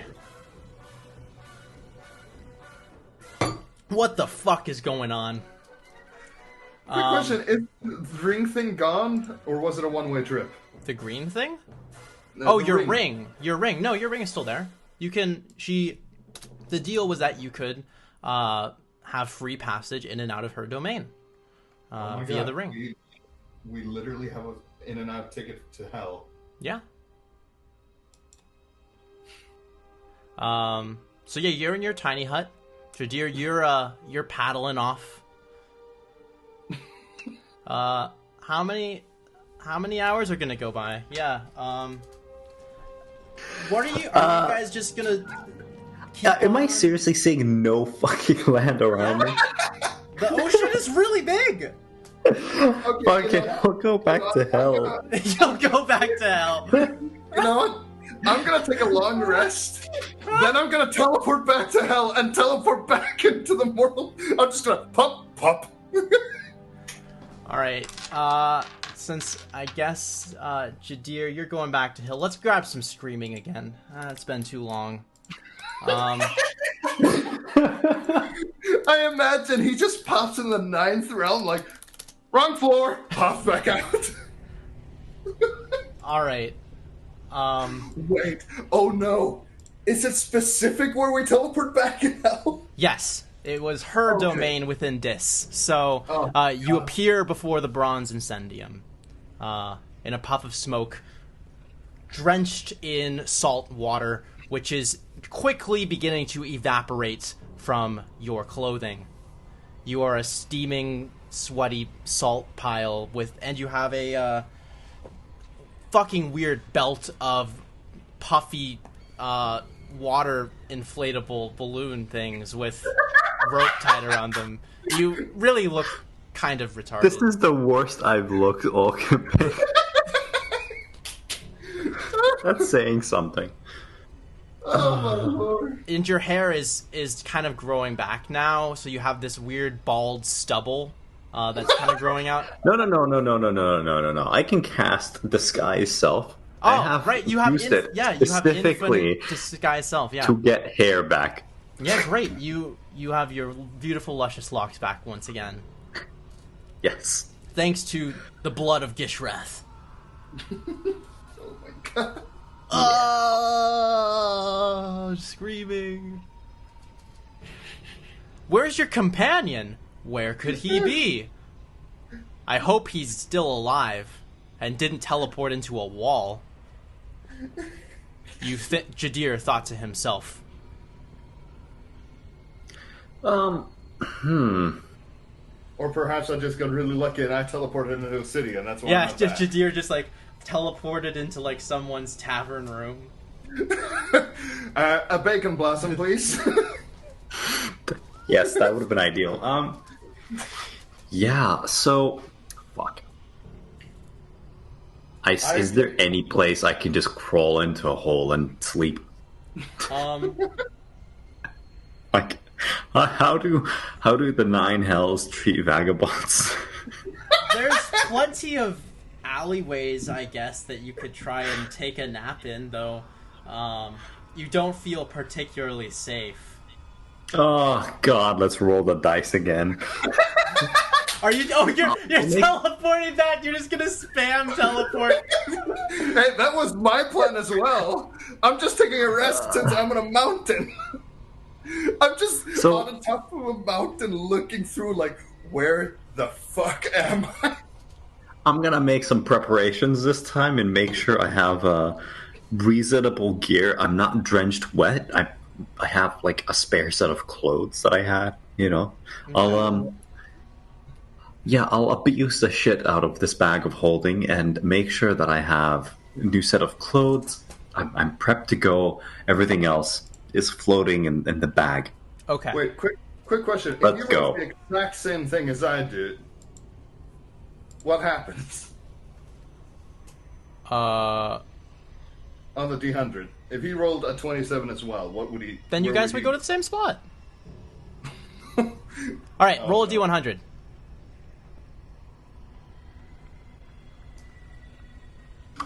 $47. 47. Okay. You... Let me pull up my map here. Oh, I have that on my computer.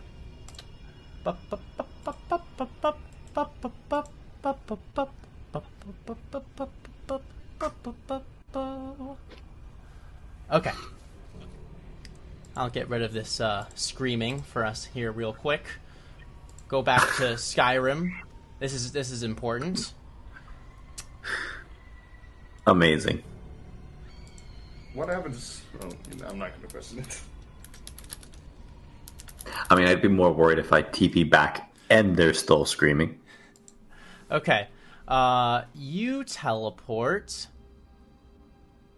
into a familiar place. Hey, you are standing outside the 7th String Tavern in the outskirts of the Aegirian Empire, where you first met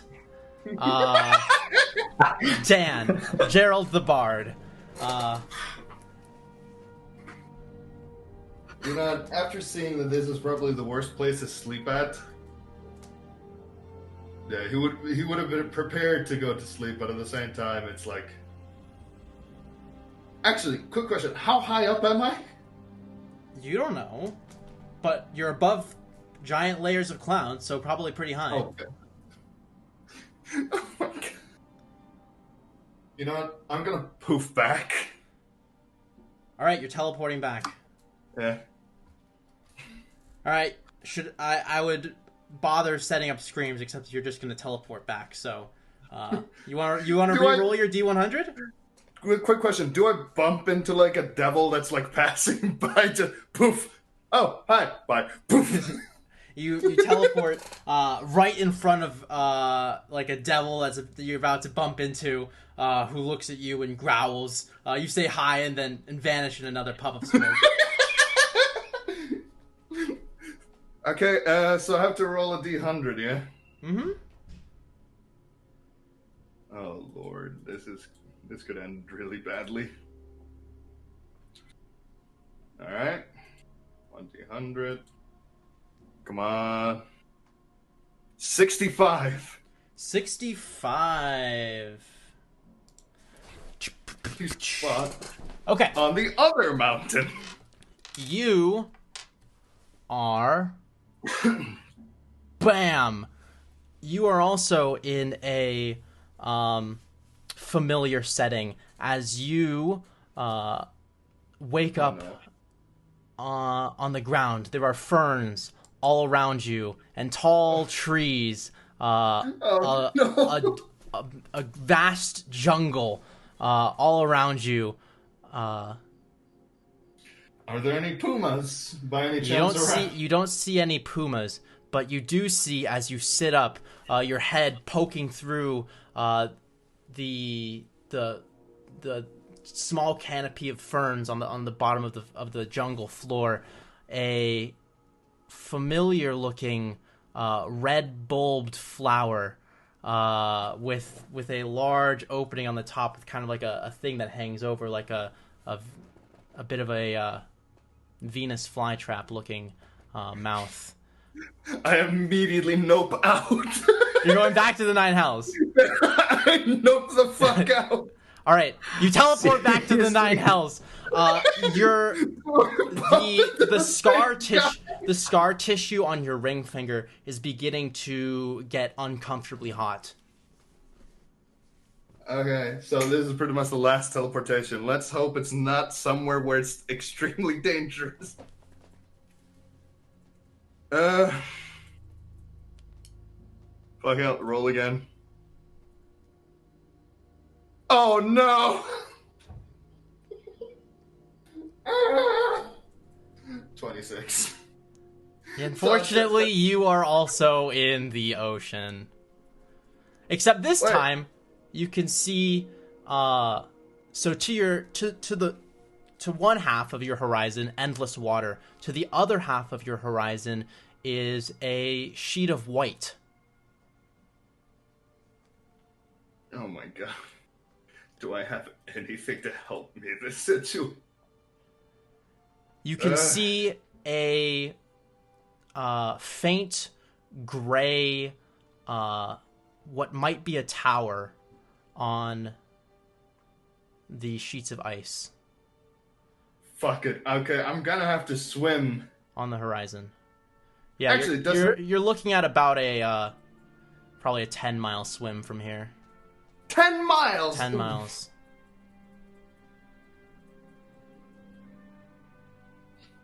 You know what? He'll swim for a bit to see if he can do it, but mostly just to let his finger cool down. Yeah, unfortunately, it feels like and it's even warmer than when you were in the Nine Hells now. It feels like someone is literally like putting a brand on your finger at this point. It's just a searing pain. as you swim. No amount of water is providing even a modicum of alleviation from this pain. Fuck it. Okay, I'm just gonna swim. All right, roll an athletics check. In the worst case, I'm gonna have to poof out if I get too tired. 19! 19. You think that you are going to be able to make it. It's an enormous distance, but it might bring you close to the edge, but you think that you can do it. Alright, yeah. Alright. Jadir, you are standing in front of the 7th String Tavern. There's a tavern. I have gold. I'm gonna get myself a room. All right, you walk into the thing. Minstrels playing. There's a merriment about the place that you haven't seen in a long time. It has been a hard couple of weeks, and it just, you instantly feel a welcoming warmth. You've been traveling through the 9 hells. You've been. I might take a few days off. Yeah. It's a joyous experience to walk into this kind of atmosphere of mirth once more. Cassia, Brad Bisa in ruins, exploring the 9 hells. You almost feel like you're level 3 again. And as you investigate this sensation, you realize, oh shit, I am level 3. I'm just kidding. You teleported back in time.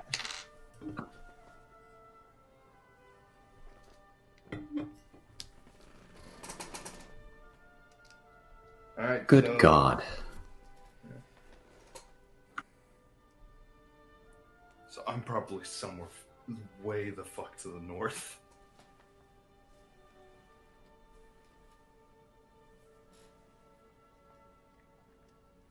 Oh God, I know where I'm at. Like from looking at the map.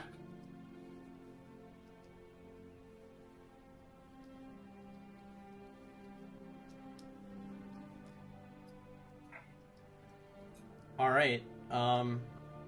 So you're gonna get some drinks, get a room, relax.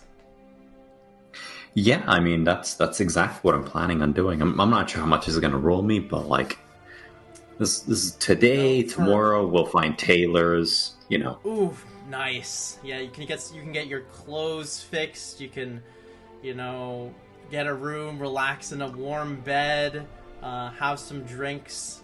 How much you want to spend? How long are you gonna be here? I think we're gonna live like kings for a few days. I'm probably gonna drop like 40 gold, I'd say. Nice. Yeah, you have a really nice couple of days. Gerald, after about 10 hours, a marathon of swimming, you crawl, shivering, and on the brink of exhaustion collapse. You haven't slept in 45 hours. Yeah, I know. Your core temperature is probably somewhere around 94 or 95. Yeah. You could die.